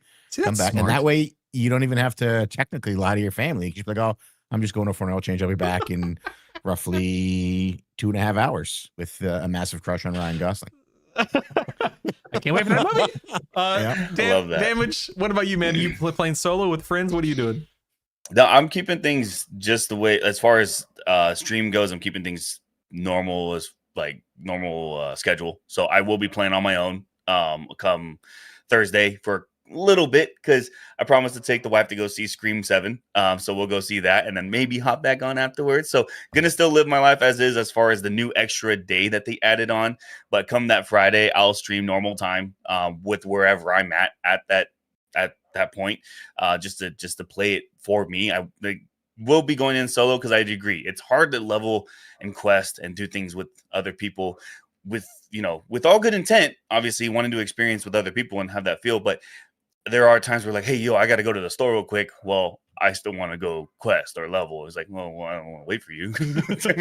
So there's that. But I am going to go ahead and go in solo. I'll see everybody at level 90. We'll get there eventually all together. And that's when we can start kind of doing things all and all that stuff. So yeah, I'm on that same page as far as kind of going in solo.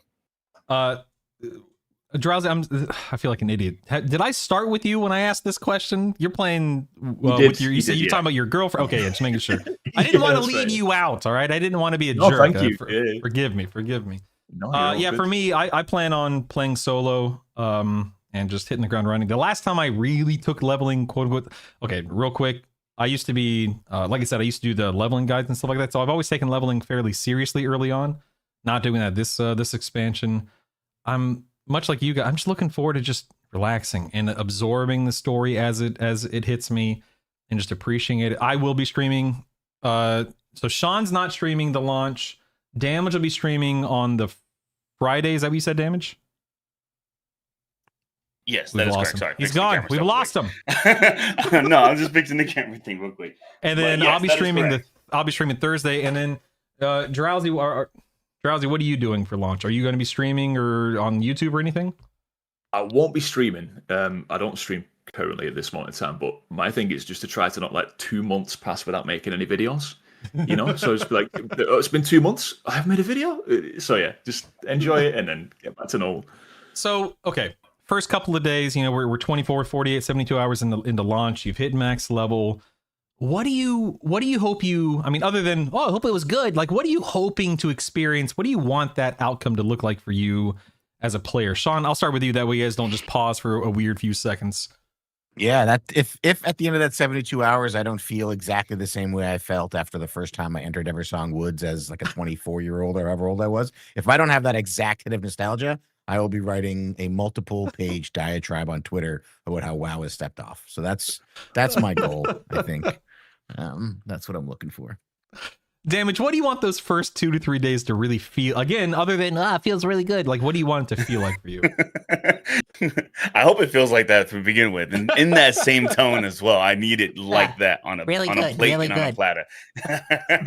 I mean, yeah, it's kind of hard to say because when I played beta, I did the entire storyline for the most part, almost all the way to 90, and I enjoyed it so much that I'm looking forward to redoing that again. So that being a good flavor of wanting to maybe try out different alts or different classes as I go into the first couple of days, I don't see myself burning out, which is really nice. But if it does kind of not tickle that part there, then I haven't really had a plan B set aside just yet as far as what are we going to do in that case. But yeah, I know.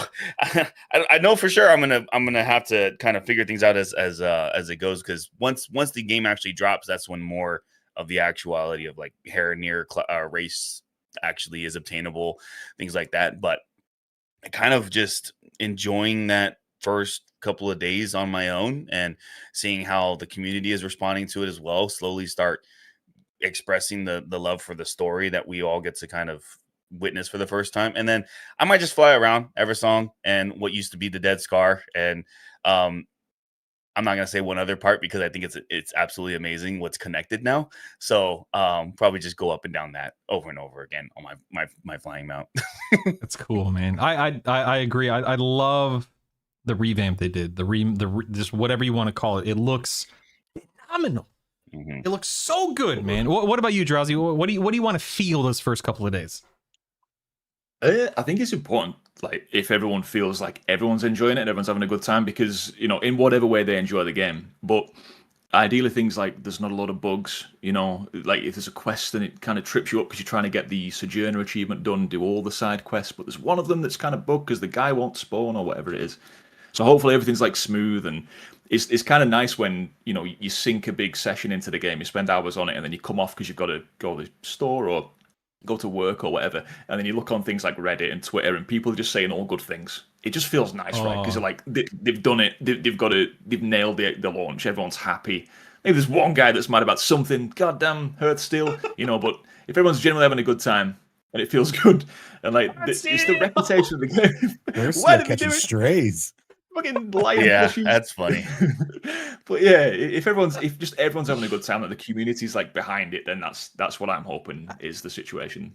I love what you just said there. Like, you get on, like, you're at work, you're away from your computer, you get on your phone or whatever, and you're like, oh, look at all these great comments, all of these raving reviews. That's a good feeling, man. I like that. In this podcast alone, with all the positive feedback here, I can just taking glances over at chat and seeing their excitement being shared with the same things that we're talking about. That's a booster to that entry of Midnight. Have you not been getting death threats? I got 3 death threats since we started. No. Are you being serious? I don't want to laugh at something that you're being serious about. No. Okay, just making sure. This guy wants to buy power. Yeah, I know. Yeah, it's just there's something to be said about positivity, right? I wouldn't consider myself a Blizzard shill by any stretch of the imagination. Shadowlands sucked. There's a lot that I can complain about, etc., etc. But as a whole, I'm just a positive, optimistic person by nature, both online and offline. I love to laugh. I love to be silly. I love to be goofy. I'm easily entertained. I know who I am, so I'm going to enjoy Midnight, I can only assume, because of just who I am as a person. And I think that everyone listening, watching, on the stream, off the stream, we could all find a handful of things to whine about, complain about. That's human nature. But I think it's so important that you just try to enjoy what it is that's being put out in front of us and take it at face value. And, if there's something wrong, there's something wrong. But don't look for problems, right? Don't go looking for problems. Just try to enjoy it. That's my advice that nobody asked for. What about your classes? Sean, again, we'll start with you. I'm not talking about balancing per se, because again, we know things are going to change over the next month, but how does your class feel right now in pre-patch? How has it felt on beta the time that you played there? Are you happy with the changes on your main? So I've been dabbling with all of the tanks, and with the exception of Blood Death Knights, apologies to all of them, all of the tanks feel pretty good. They feel mostly the way they felt before. Brewmaster feels better, more forgiving, easier to pick up. Bear might feel a little bit more complex than it used to, which is nice. It's nice for Bear to get a bit of complexity. But as far as from a tanking perspective, they feel good. And I'm going to say a thing, and it's not going to be popular, but I have also played with a little bit of Feral Druid online, and I am saying this from the point of view, before you start typing, I am saying this from the point of view of somebody who is not a good DPS, did not play Feral Druid at any point prior to now, and does not have the skill to watch 7 different dots and be able to have 8 builders and know exactly when to snapshot. So for the Feral Druid mains who are good at the game and get it and loved that, I feel for you. But for me, Feral Druid being a bit simpler, and some of the other DPS classes that I've tried being a bit simpler, feels nice. It's not so intimidating to play DPS. I can hear the Feral Druids now just furiously spamming on their keyboard. We have a Feral Druid in our guild who's been a Feral Druid forever, and he is incredible. And he's swapping off to Death Knight for this tier. And I never his profile picture's a cat. His UI is all cats. He just meows sometimes in raid. Like, this guy loves Feral Druid, and he's swapping to Death Knight. So that's how I know they're down bad. Oh, it's so sad. OMV in Twitch chat says, Sean, you made all 6 of the Feral Druids out there very upset. I'm so mad at me right now. I'll get a little bag of Friskus. Oh my goodness. Damage, you're a warrior, correct? Prot warrior? Mm-hmm. How do you feel, man? I'm actually really good. I mean, to be quite fair, they didn't adjust too much with Prot, being that they made a lot of those changes late in the War Within already as is. So there's not too much. I am excited to curb stomp everything and everything I see, because that's just how it just feels strong. It feels, fun to do that as Prot. However, there are some of the recent changes. I'm like, okay, I mean, that's kind of a bummer, but it is what it is. Taking into consideration the new, what is it? The Apex talents that we're all kind of getting is very interesting. So that I'm excited for with Prot, and I'm sorry guys, with Prot, it's looking good. I'm having fun with it so far, and I even played it in beta. Are you having more fun with your Prot warrior or your DSLR camera? That's the question. Oh, so much fun. I mean, I think my DSLR is having more fun with me having to click back and forth on the on and off button. It's like you turning me on and off over it and over it and over it. Yeah. So I even changed the whole battery and is doing all that stuff. Damage 10 minutes ago. I'm gonna fix this camera thing. I'm just gonna change this battery right quick. I have 2 dummy batteries and both of them. I think it's just the camera yelling at me. I'm gonna have to write something to Sony because no, that's so fun. Now Drowsy earlier. Correct me if I'm wrong. You said Affliction Warlock was calling to you. Was it also DK? Is that right? It was Unholy DK, yeah. But that was with the sort of premise that, I mean, the rework for that is so good. It's got the Necromancer vibe, like it feels nice to play. And moving away from the whole festering wounds, popping the wounds, that had to go, and it's about time. But the thing with that was I was also going to, do a bit of blood on the side, but with Sean there just saying, its blood's not doing very well, it kind of makes me a little bit like, maybe I should just hard commit to DPS, and just go with the Warlock, because Affliction Warlock, I mean, Demonology is always solid, and that still feels really good. Like, they made some nice changes to that. With Affliction Warlock, the last time I played that, I mained it for a season, was Legion. I think the start of Legion, when you had Ulthalesh, the artifact weapon, and seeds popping off and all that. It just feels so nice. And to go back to that, ever since I heard it was going to be like that, I was like, yes, that's what we're going for. So I think maybe I've just committed right now to Warlock. Do it, man. By the way, lock it in, dude. I'm a ranged DPS lover. It's not that I hate melee, but I'm just not a melee guy. So if you asked me, Warlock all the way. I mean, my first would be Hunter, but if Hunter's not available to you or not interesting to you, I would say definitely Warlock.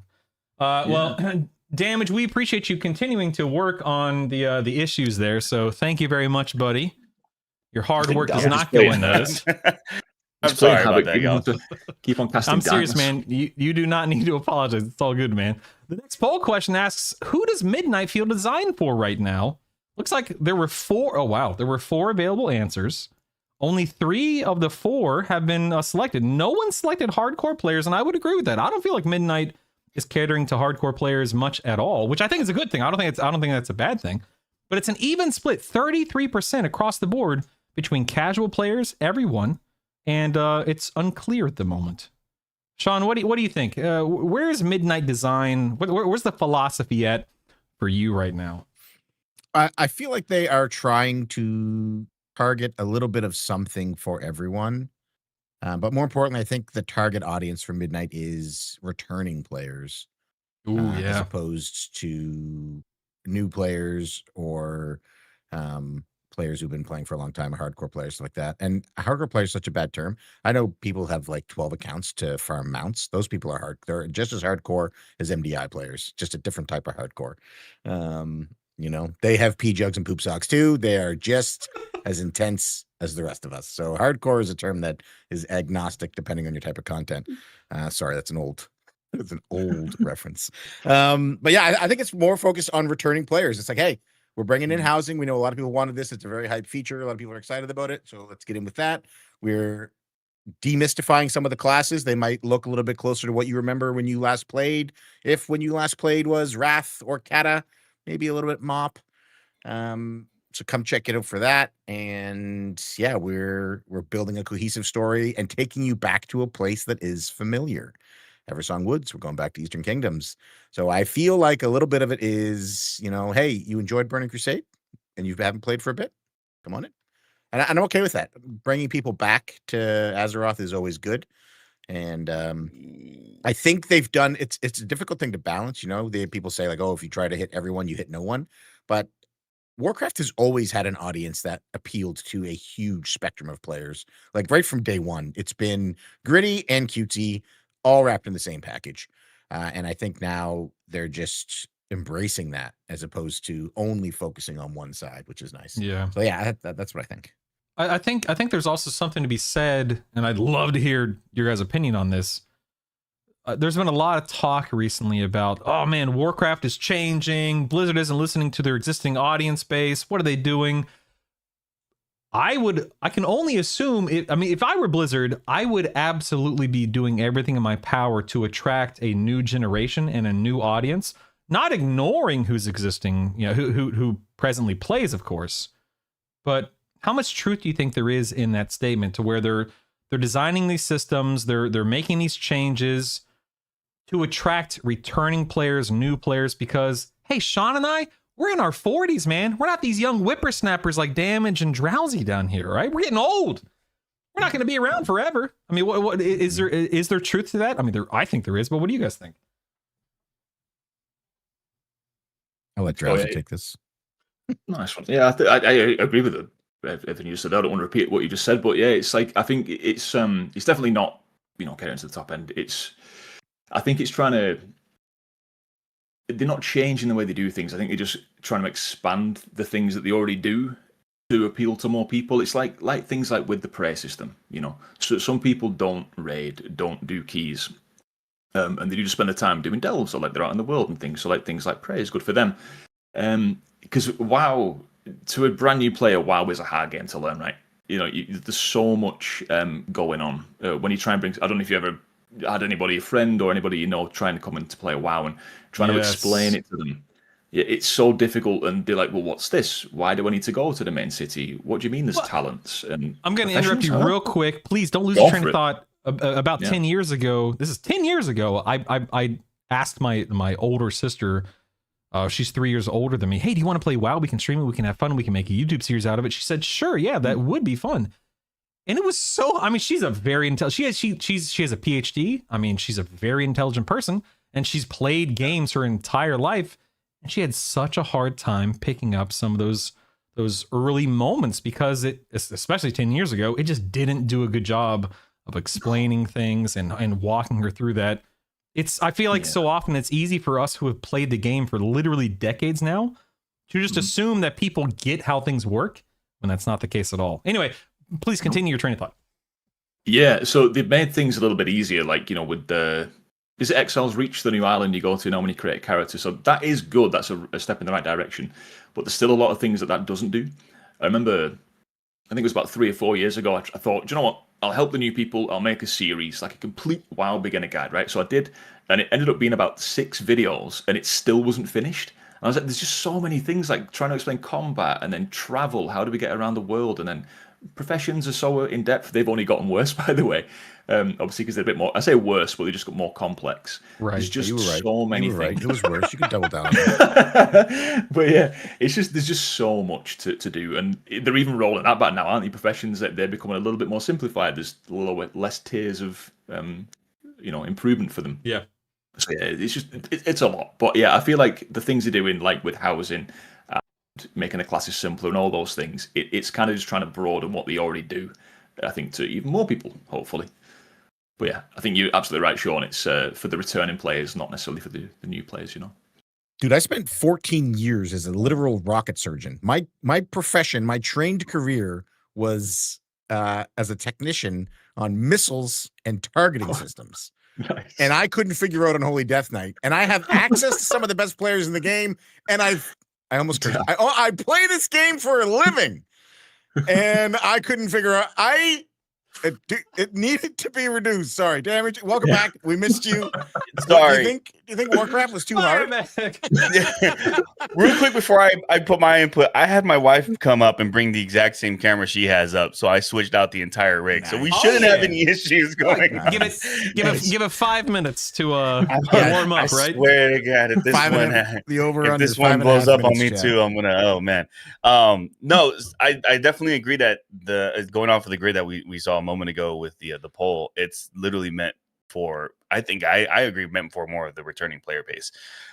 It's felt like that, at least. They really emphasized on making it more enjoyable. And even the new players. I have actually a really good friend of mine who was in chat a second ago, or is still in chat, and they picked up WoW less than a week ago, already level 80, is already raiding with us, but felt more comfortable with some of the things that they're doing now in the game than maybe they were beforehand. So I always try to say that this is probably the best time for any returning or new players to come in to play the game before going into midnight. So beforehand, yeah, it would 100%. Actually, Heckly being gone kind of broke my heart, because that was one of my favorite plugins to use when I was DPSing, because I was just like, man, I'm having a hard time with my rotation. I'm grabbing all of my builds. I have no shame in this. I grab all my builds from absolutely, from everybody else, for Icy Veins, all that thing. I would just do that, maybe skim over it, and after playing Warrior for so many years, finally got an understanding, and then they took it away.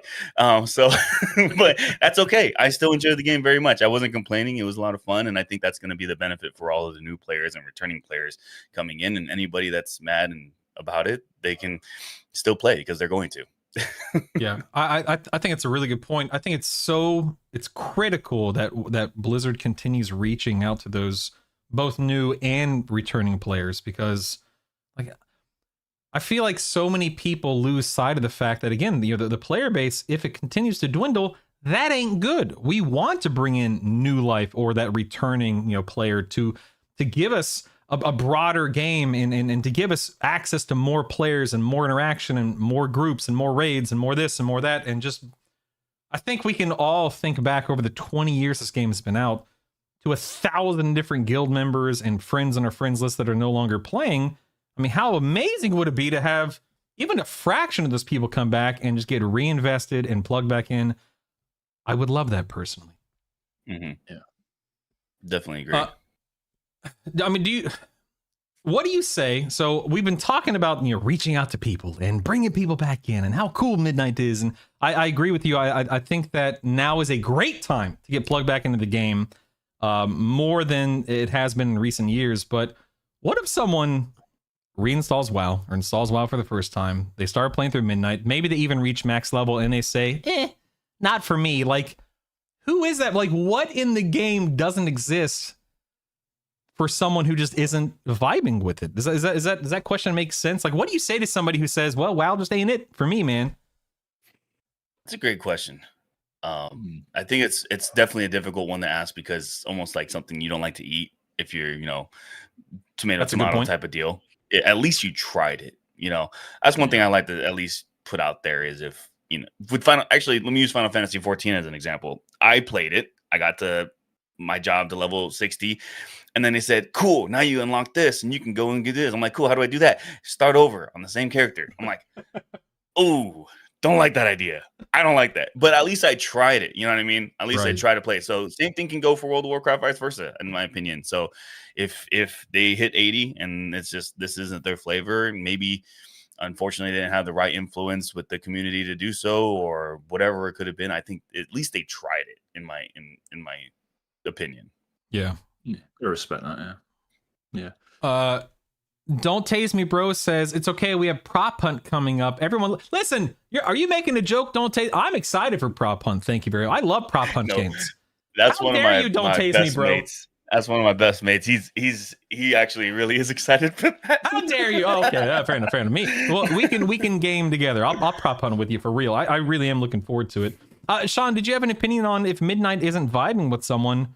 Like, who is that player? Because we've got housing, raiding, PvP might be a little questionable right now, but Mythic Plus, we've got so much stuff in this game right now.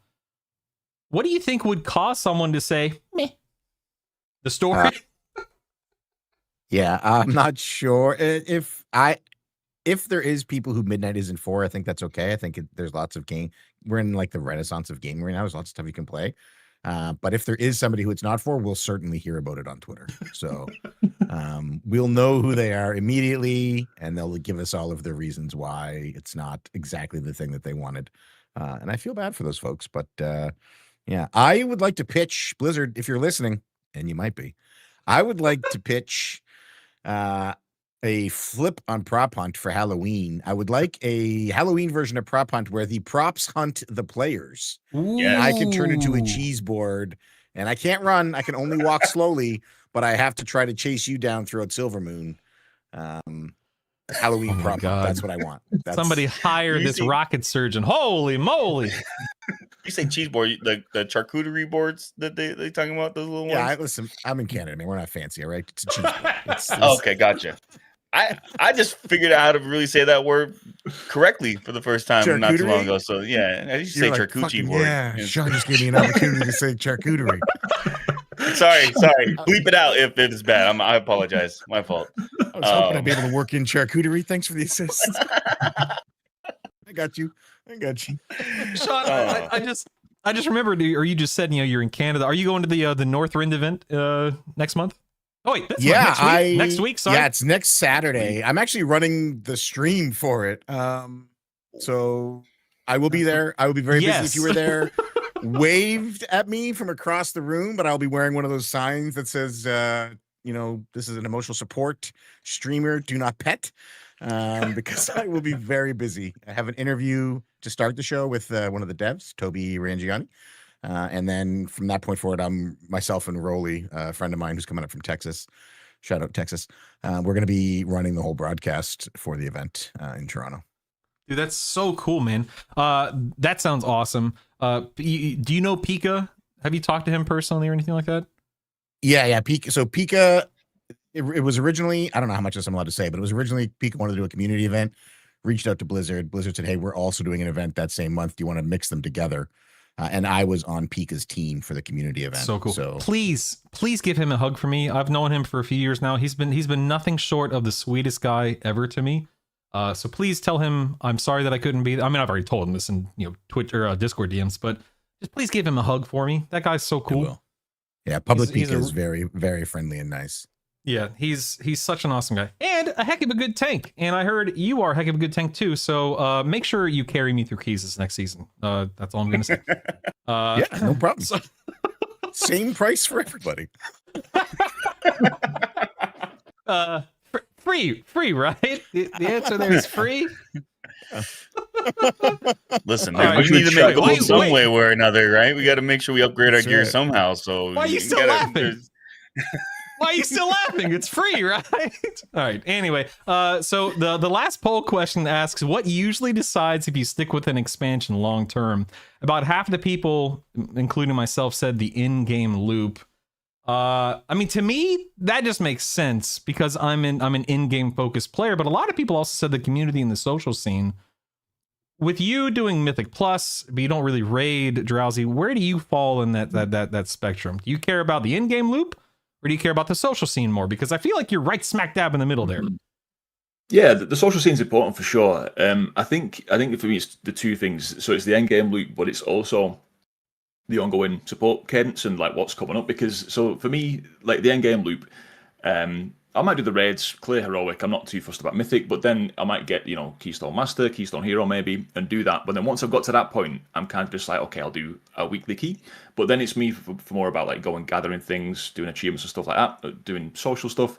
But then knowing there's something coming up in the future, like these one boss raids, that kind of thing coming up, that's good because that keeps you in. That gives you a reason to stay relevant, like stay focused, keep your gear up, gear up some alts, that kind of thing. So you're prepping for the next one. So I think it's two things for me out of that poll. Sean, where do you fall in that equation? You care about, I mean, I can only imagine you care about the in-game loop. Is that the only thing that you care about when it comes to playing WoW at the high end? Or playing WoW, I should say, at all? Yeah, that end game loop is important. I discovered this season that feeling a connection to the zone and the story matters to me more than I thought it did. I played less WoW in Koresh than I have ever in the history of the game, and including Shadowlands when I actively wanted to launch myself into the sun. So I've discovered that it's not just the end game loop because Men of Forge Omega, banger raid, bosses are all fantastic. My raid team is lovely. I enjoyed all that thoroughly, but not having a connection to Koresh, not feeling anything about the zone, not enjoying the story made me spend less time there. So for me, I would love to say that, yeah, it's the end game loop and that does matter, but it's actually, I think it actually matters to me how connected I feel to the zone. Because in season 1, I was all over it, man. I was doing that theater troop event, I was doing world quests. Who does world quests? I was like just doing stuff and having fun. And yeah, so I think I'm gonna say it's the zone itself, the story, that kind of stuff, the extra stuff that'll I'm not gonna quit. Let's face it. You know what I mean? Anybody who says they're gonna quit, they're probably not gonna quit. We are all horribly addicted to this game. It takes a lot. I took a 10-year break. Yeah. So it's that. It's I want and I know it's going to because I have ridiculous unmatched feelings tied to Eversong Woods that can never possibly be replicated. But I will continue to chase it because that's what humans do. Yep. Damage. What about you, man? What matters to you at the end of the day? Do you care about the in-game loop? I do in a sense. I'm kind of more on the community social side of things. Just basically because my stream, my content creation, all is around World of Warcraft. Not so much World of Warcraft all around content creation, but kind of more leaning in the middle. But the community side and the social scene, I think has, like I mentioned before, has been at its best for the longest time. And there's so much more to do at the end game via community or even outside of the main game itself that just makes it a lot more fun. But I am excited for the end game loop, mainly because of more recent experiences. Kind of like what Sean was saying. Season 1 of War Within, I was doing the exact same thing. I was doing the theater. I was doing world quests. I was doing the new world bosses that they did for some reason, and I never really did all that before. It was fun. I enjoyed that. Then it kind of got a little bit died out. Undermine, I crashed into every building that could have that was there in Undermine. I drove like a madman. I couldn't do it. And then Koresh, a little bit was slower on the Koresh side. So I think the Endgame loop though has a more recent with Legion Remix coming out. I know that's not going to be something we can expect here with any remixes, but I'm just saying there was new content and new things to do almost every other week to every month that this season has been out. So I'm hoping that they don't do as much, obviously, because it's the end of the expansion, but I at least hope that they still keep up current content and new things as we go with the end game. So that way it doesn't feel like it's being dragged out so much. Yeah. But yeah. Damage, while you were talking, I was staring at you. Happy to report your camera looking good, man. No issues. Yeah. No issues. Yeah, so far so good. So I'm I happy think the for you, wife's buddy. camera, I might have to accidentally be like, oh no, I don't know which one, because they're the exact same cameras. So I'm like, oh babe, I'm sorry. Does she stream as well? Is that why she has one? Not as she's just starting up. Yes. So technically Gotcha. she's also a photographer. She does photography, but we use the same camera for our streams. But Gotcha. but we might have to accidentally. Oh, she says I will know. That's her daily dose in the chat. Okay. We'll see if she knows. We're not talking about anything. That's fine. It's fine. I actually miss the camera going out. So when you talk, I've just started closing my eyes. Listen to my voice, Sean. The conversation we were The effect. the conversation we were having a moment ago, Guy_01 in Twitch chat says, yeah, I quit WoW for hours a day. Work, sleep, whatever. No big deal. We did have one question come through that I want to get to from Cynic's Cutie. He or she asks, do you guys think that Blizzard needs to seriously take a look at raid sizes? A growing population of the community has been asking for 10-man raids to come back. Why do you think Blizzard has been so against it? Sean, as kind of the default raider right now, I'll let you take this one first. This is a complex question with there's no simple answer. I'll attempt to simplify it. So 10-man raids exist if you raid heroic. It has flex rating. You can raid with 10 people. It exists. I feel like now, as somebody who I think would enjoy 10-man mythic raids as well, I think the big risk is how do you nail that tuning and how do you adjust boss fights on a mythic level for 10-man groups and 20-man groups? And then what happens if, so then do we make it flex? Because what if there's a 15 people group? I think for the health of the mythic raid scene, I think keeping it locked at one static number makes it easier for tuning, makes it easier for guilds who've been around for a long time right now, because that would also be a big shakeup for a lot of guilds.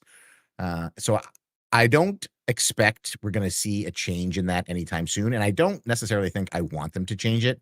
I myself would be in a really tough situation because I have friends that I know I would want to raid mythic with in 10-man. And I have my guild that I'm in now that is a 20-man raid guild. But with heroic having that flex option, I think that gives us a nice balance. And I recognize it's not the same difficulty level. If you're really looking for that challenge, you don't have it in heroic that you might have in mythic. But I think just especially in this world where we're moving to more expansions sooner, I don't think adding another plate that is spinning that they have to tune and balance is a good idea. I think we should be trying to keep it as limited to 20 as limited as possible. But I definitely feel you, because there are lots of people I know that are like, I'm an exceptionally good heroic raider. I would do well in a mythic raid, but I don't have 19 people I can sit with for 2 hours a week, Right. or 3 hours a week. What do I do? And Yeah. I don't know what to tell you. I'd like to add to that too, with all the UI changes and all of the restrictions on, basically weak aura is gone.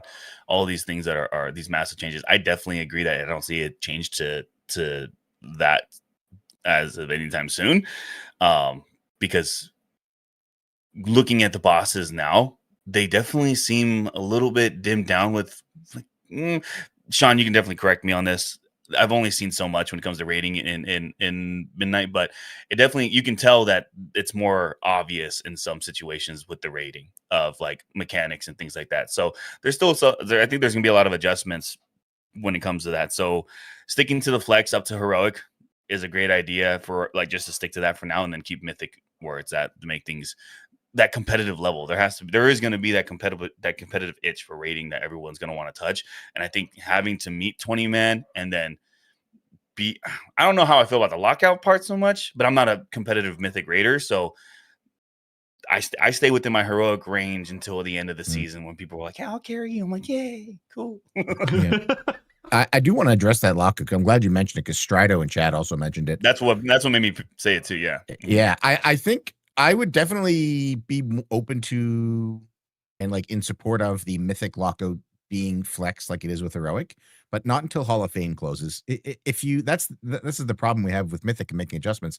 Hall of Fame is so competitive that if you open up to flex rating before Hall of Fame closes, then you're going to see insanely degenerate things in the Race to World First. You're going to see insanely degenerate things in Hall of Fame races. So if after, like we used to have when Hall of Fame would close, they would open up cross region, which is now just open all the time. If Hall of Fame closing opened up that lockout, I think that would be an elegant way to sort of massage the some of the pain points in getting into Mythic rating. Yeah. Drowsy, do you have any feedback on any of this? You're not really involved in rating, right? No, but I've got a bit of a question though, as like an observer of things like the Race to World First. So, what do you think it will be like with the smaller raids coming? So, my understanding is that the smaller raids are going to come before the end of the next season, right? So, at that point, the Mythic Raiders, you've got all your gear sorted, you know, everything's kind of locked in. So, at the start of the new raid being released, will there be the usual Race to World First, or how will that look if it's, you know, everyone's geared already? There won't be all the split runs going on and that kind of stuff. So what would that be like with these new smaller raids? I don't, just curious. From a Race to World First perspective, based on individuals that I've spoken to that are in the race, we're not going to see, I wouldn't expect to see any drastic change to the way they run things. It's a 9 boss raid tier for them, basically. If you look back historically, so the last two, the Heroic or the Mythic Week opens, and then we have March on Quell the Nass, which isn't open. So they'll be able to go up to the end of Voidspire, which would be 7 of 9 bosses in the tier, the 6 in Voidspire, the 1 in Dream Rift. We haven't had a race in recent memory where they had already killed the penultimate boss going into that last reset. I think they had just killed Saladar this last year, or maybe no, they hadn't killed him at all. So they going into those last 2 bosses are typically alive heading into that second week anyway. So we're heading into a second week and it's the same situation. Those last 2 Mythic bosses are going to be alive still. So for the Race to World First, this is again all based on tuning dependent, but the assumption is in the Race to World First, it'll be no change from what we've seen. They're treating it as a 9 boss raid. Expect the first 7 bosses to be cleared probably by the end of that first week of Mythic. So all of Voidspire, all of Dream Rift, with March on Quell the Nass coming up. The only question will be is if there's value in doing Mythic splits, which will be easier because of Dream Rift only being 1 boss and Void Rift being just 6 bosses. So you could potentially see some Mythic splits in that second week if the value is there. But I think outside of the Race to World First, because that impacts such a small number of people, from a perspective of the vast majority, this is going to make pugging a lot easier in Midnight because you can just pug Dream Rift and now you're not locked out entirely to the whole raid tier. Or, you know, you could just do the first couple in Void Rift. So, or you could just do March on Quell the Nass. So I think the Mythic pug scene, you know, and as we're talking about, should we change the lockout? Should we change the raid sizes? I think you're going to see an influx in accessibility to the Mythic pug scene in Midnight because of the way that the raid tier is split up like this. But from a Race to World First purely perspective, I don't think as a viewer it's going to change much for any of us, which is a good thing. Now, my question is, Drowsy, did you mean the raids between raids? Is that what you were talking about? Yeah, so I was thinking as well, like, yeah, so this no, but that was a really good insight into that bit. No, it's all good info. So there's that bit, right? Yeah, so that bit's going to run kind of like as normal, but then the next raid that comes out, like, Sean, great points. Great that points on everything, Sean. Right? Didn't answer the question, but great points, buddy. I'm going to say this right now. I didn't even realize that was the actual question. I thought he was talking about the first three. So I was like, oh, nice. I'm learning a lot of stuff too. And then you mentioned, I'm like, oh snap, I forgot about those other two. Lovely, impeccable. What about the next ones? I suspect the 1 boss raid there won't be a Race to World First per se. It'll probably be something that is hopefully is a quick clear. Yeah, it won't, if it comes out, and the difficulty for those of you who remember Crucible of Storms, that was incredibly difficult. If it comes out when like the way that did, I also think that's a big miss. I think they don't at a 0.7 patch, you don't want it to come out that difficult. It should be something that is a 1 to 2 night clear for 2 night a week raid teams. So probably a 1 day clear for I think for the Race to First teams. I don't think it'll come out tuned too hard. It's definitely not going to launch tuned expecting you're fully mythic geared, because even in 0.7, only like half the teams that are going to get kills will have even gotten the full clear of everything at that point. That's Man, yeah. I was going to make a comment about reading comprehension, but apparently I should have been about listening comprehension. It's okay. I'm the visual comprehension issue right now, so we're good there. We check all 3 marks, we're good. Guys, we've already been at this for 2 hours, and I got to get you out of here.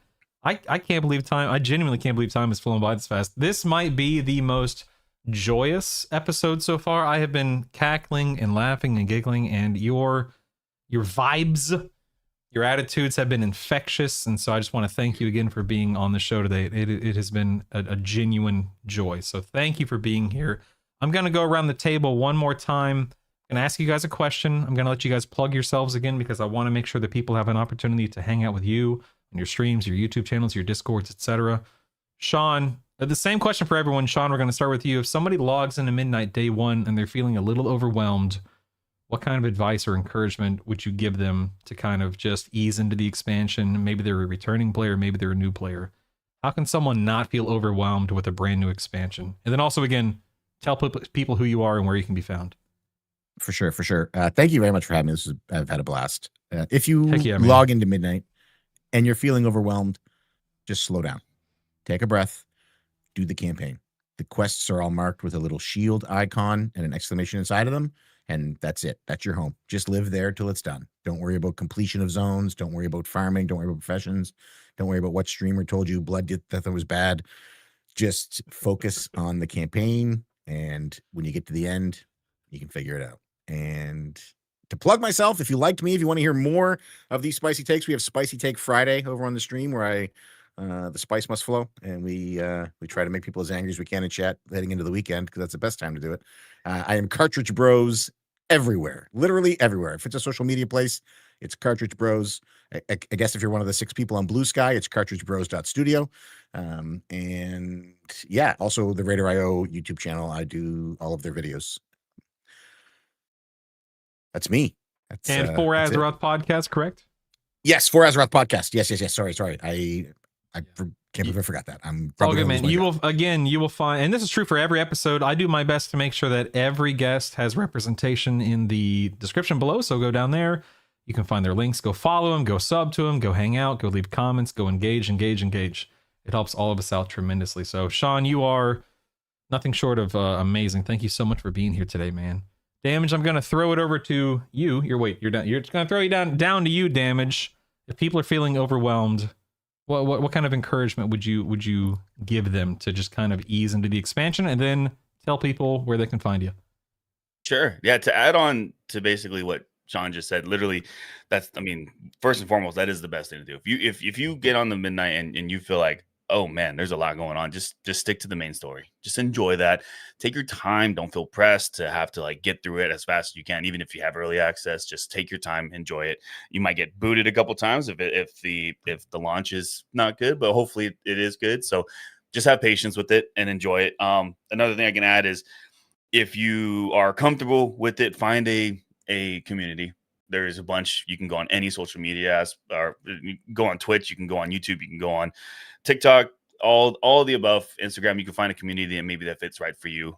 That's probably another best thing I can say, because if you have the right people around you, even if you're not as social, just reaching out a little bit makes that ultimate difference. Even being here watching this right now is a great step to getting over that lump. But yeah, you can find me on just about everything. I primarily stream on Twitch. I'm also I stream on TikTok at the same time every time that we go live. Damage100 _ because somebody doesn't want to give that up yet on Twitch, and it's lived with me forever. But you can find me on mainly Twitch and on TikTok. I also post over on Instagram, and I'll try to be posting more on YouTube when people start being nice to me, because the comments are mean.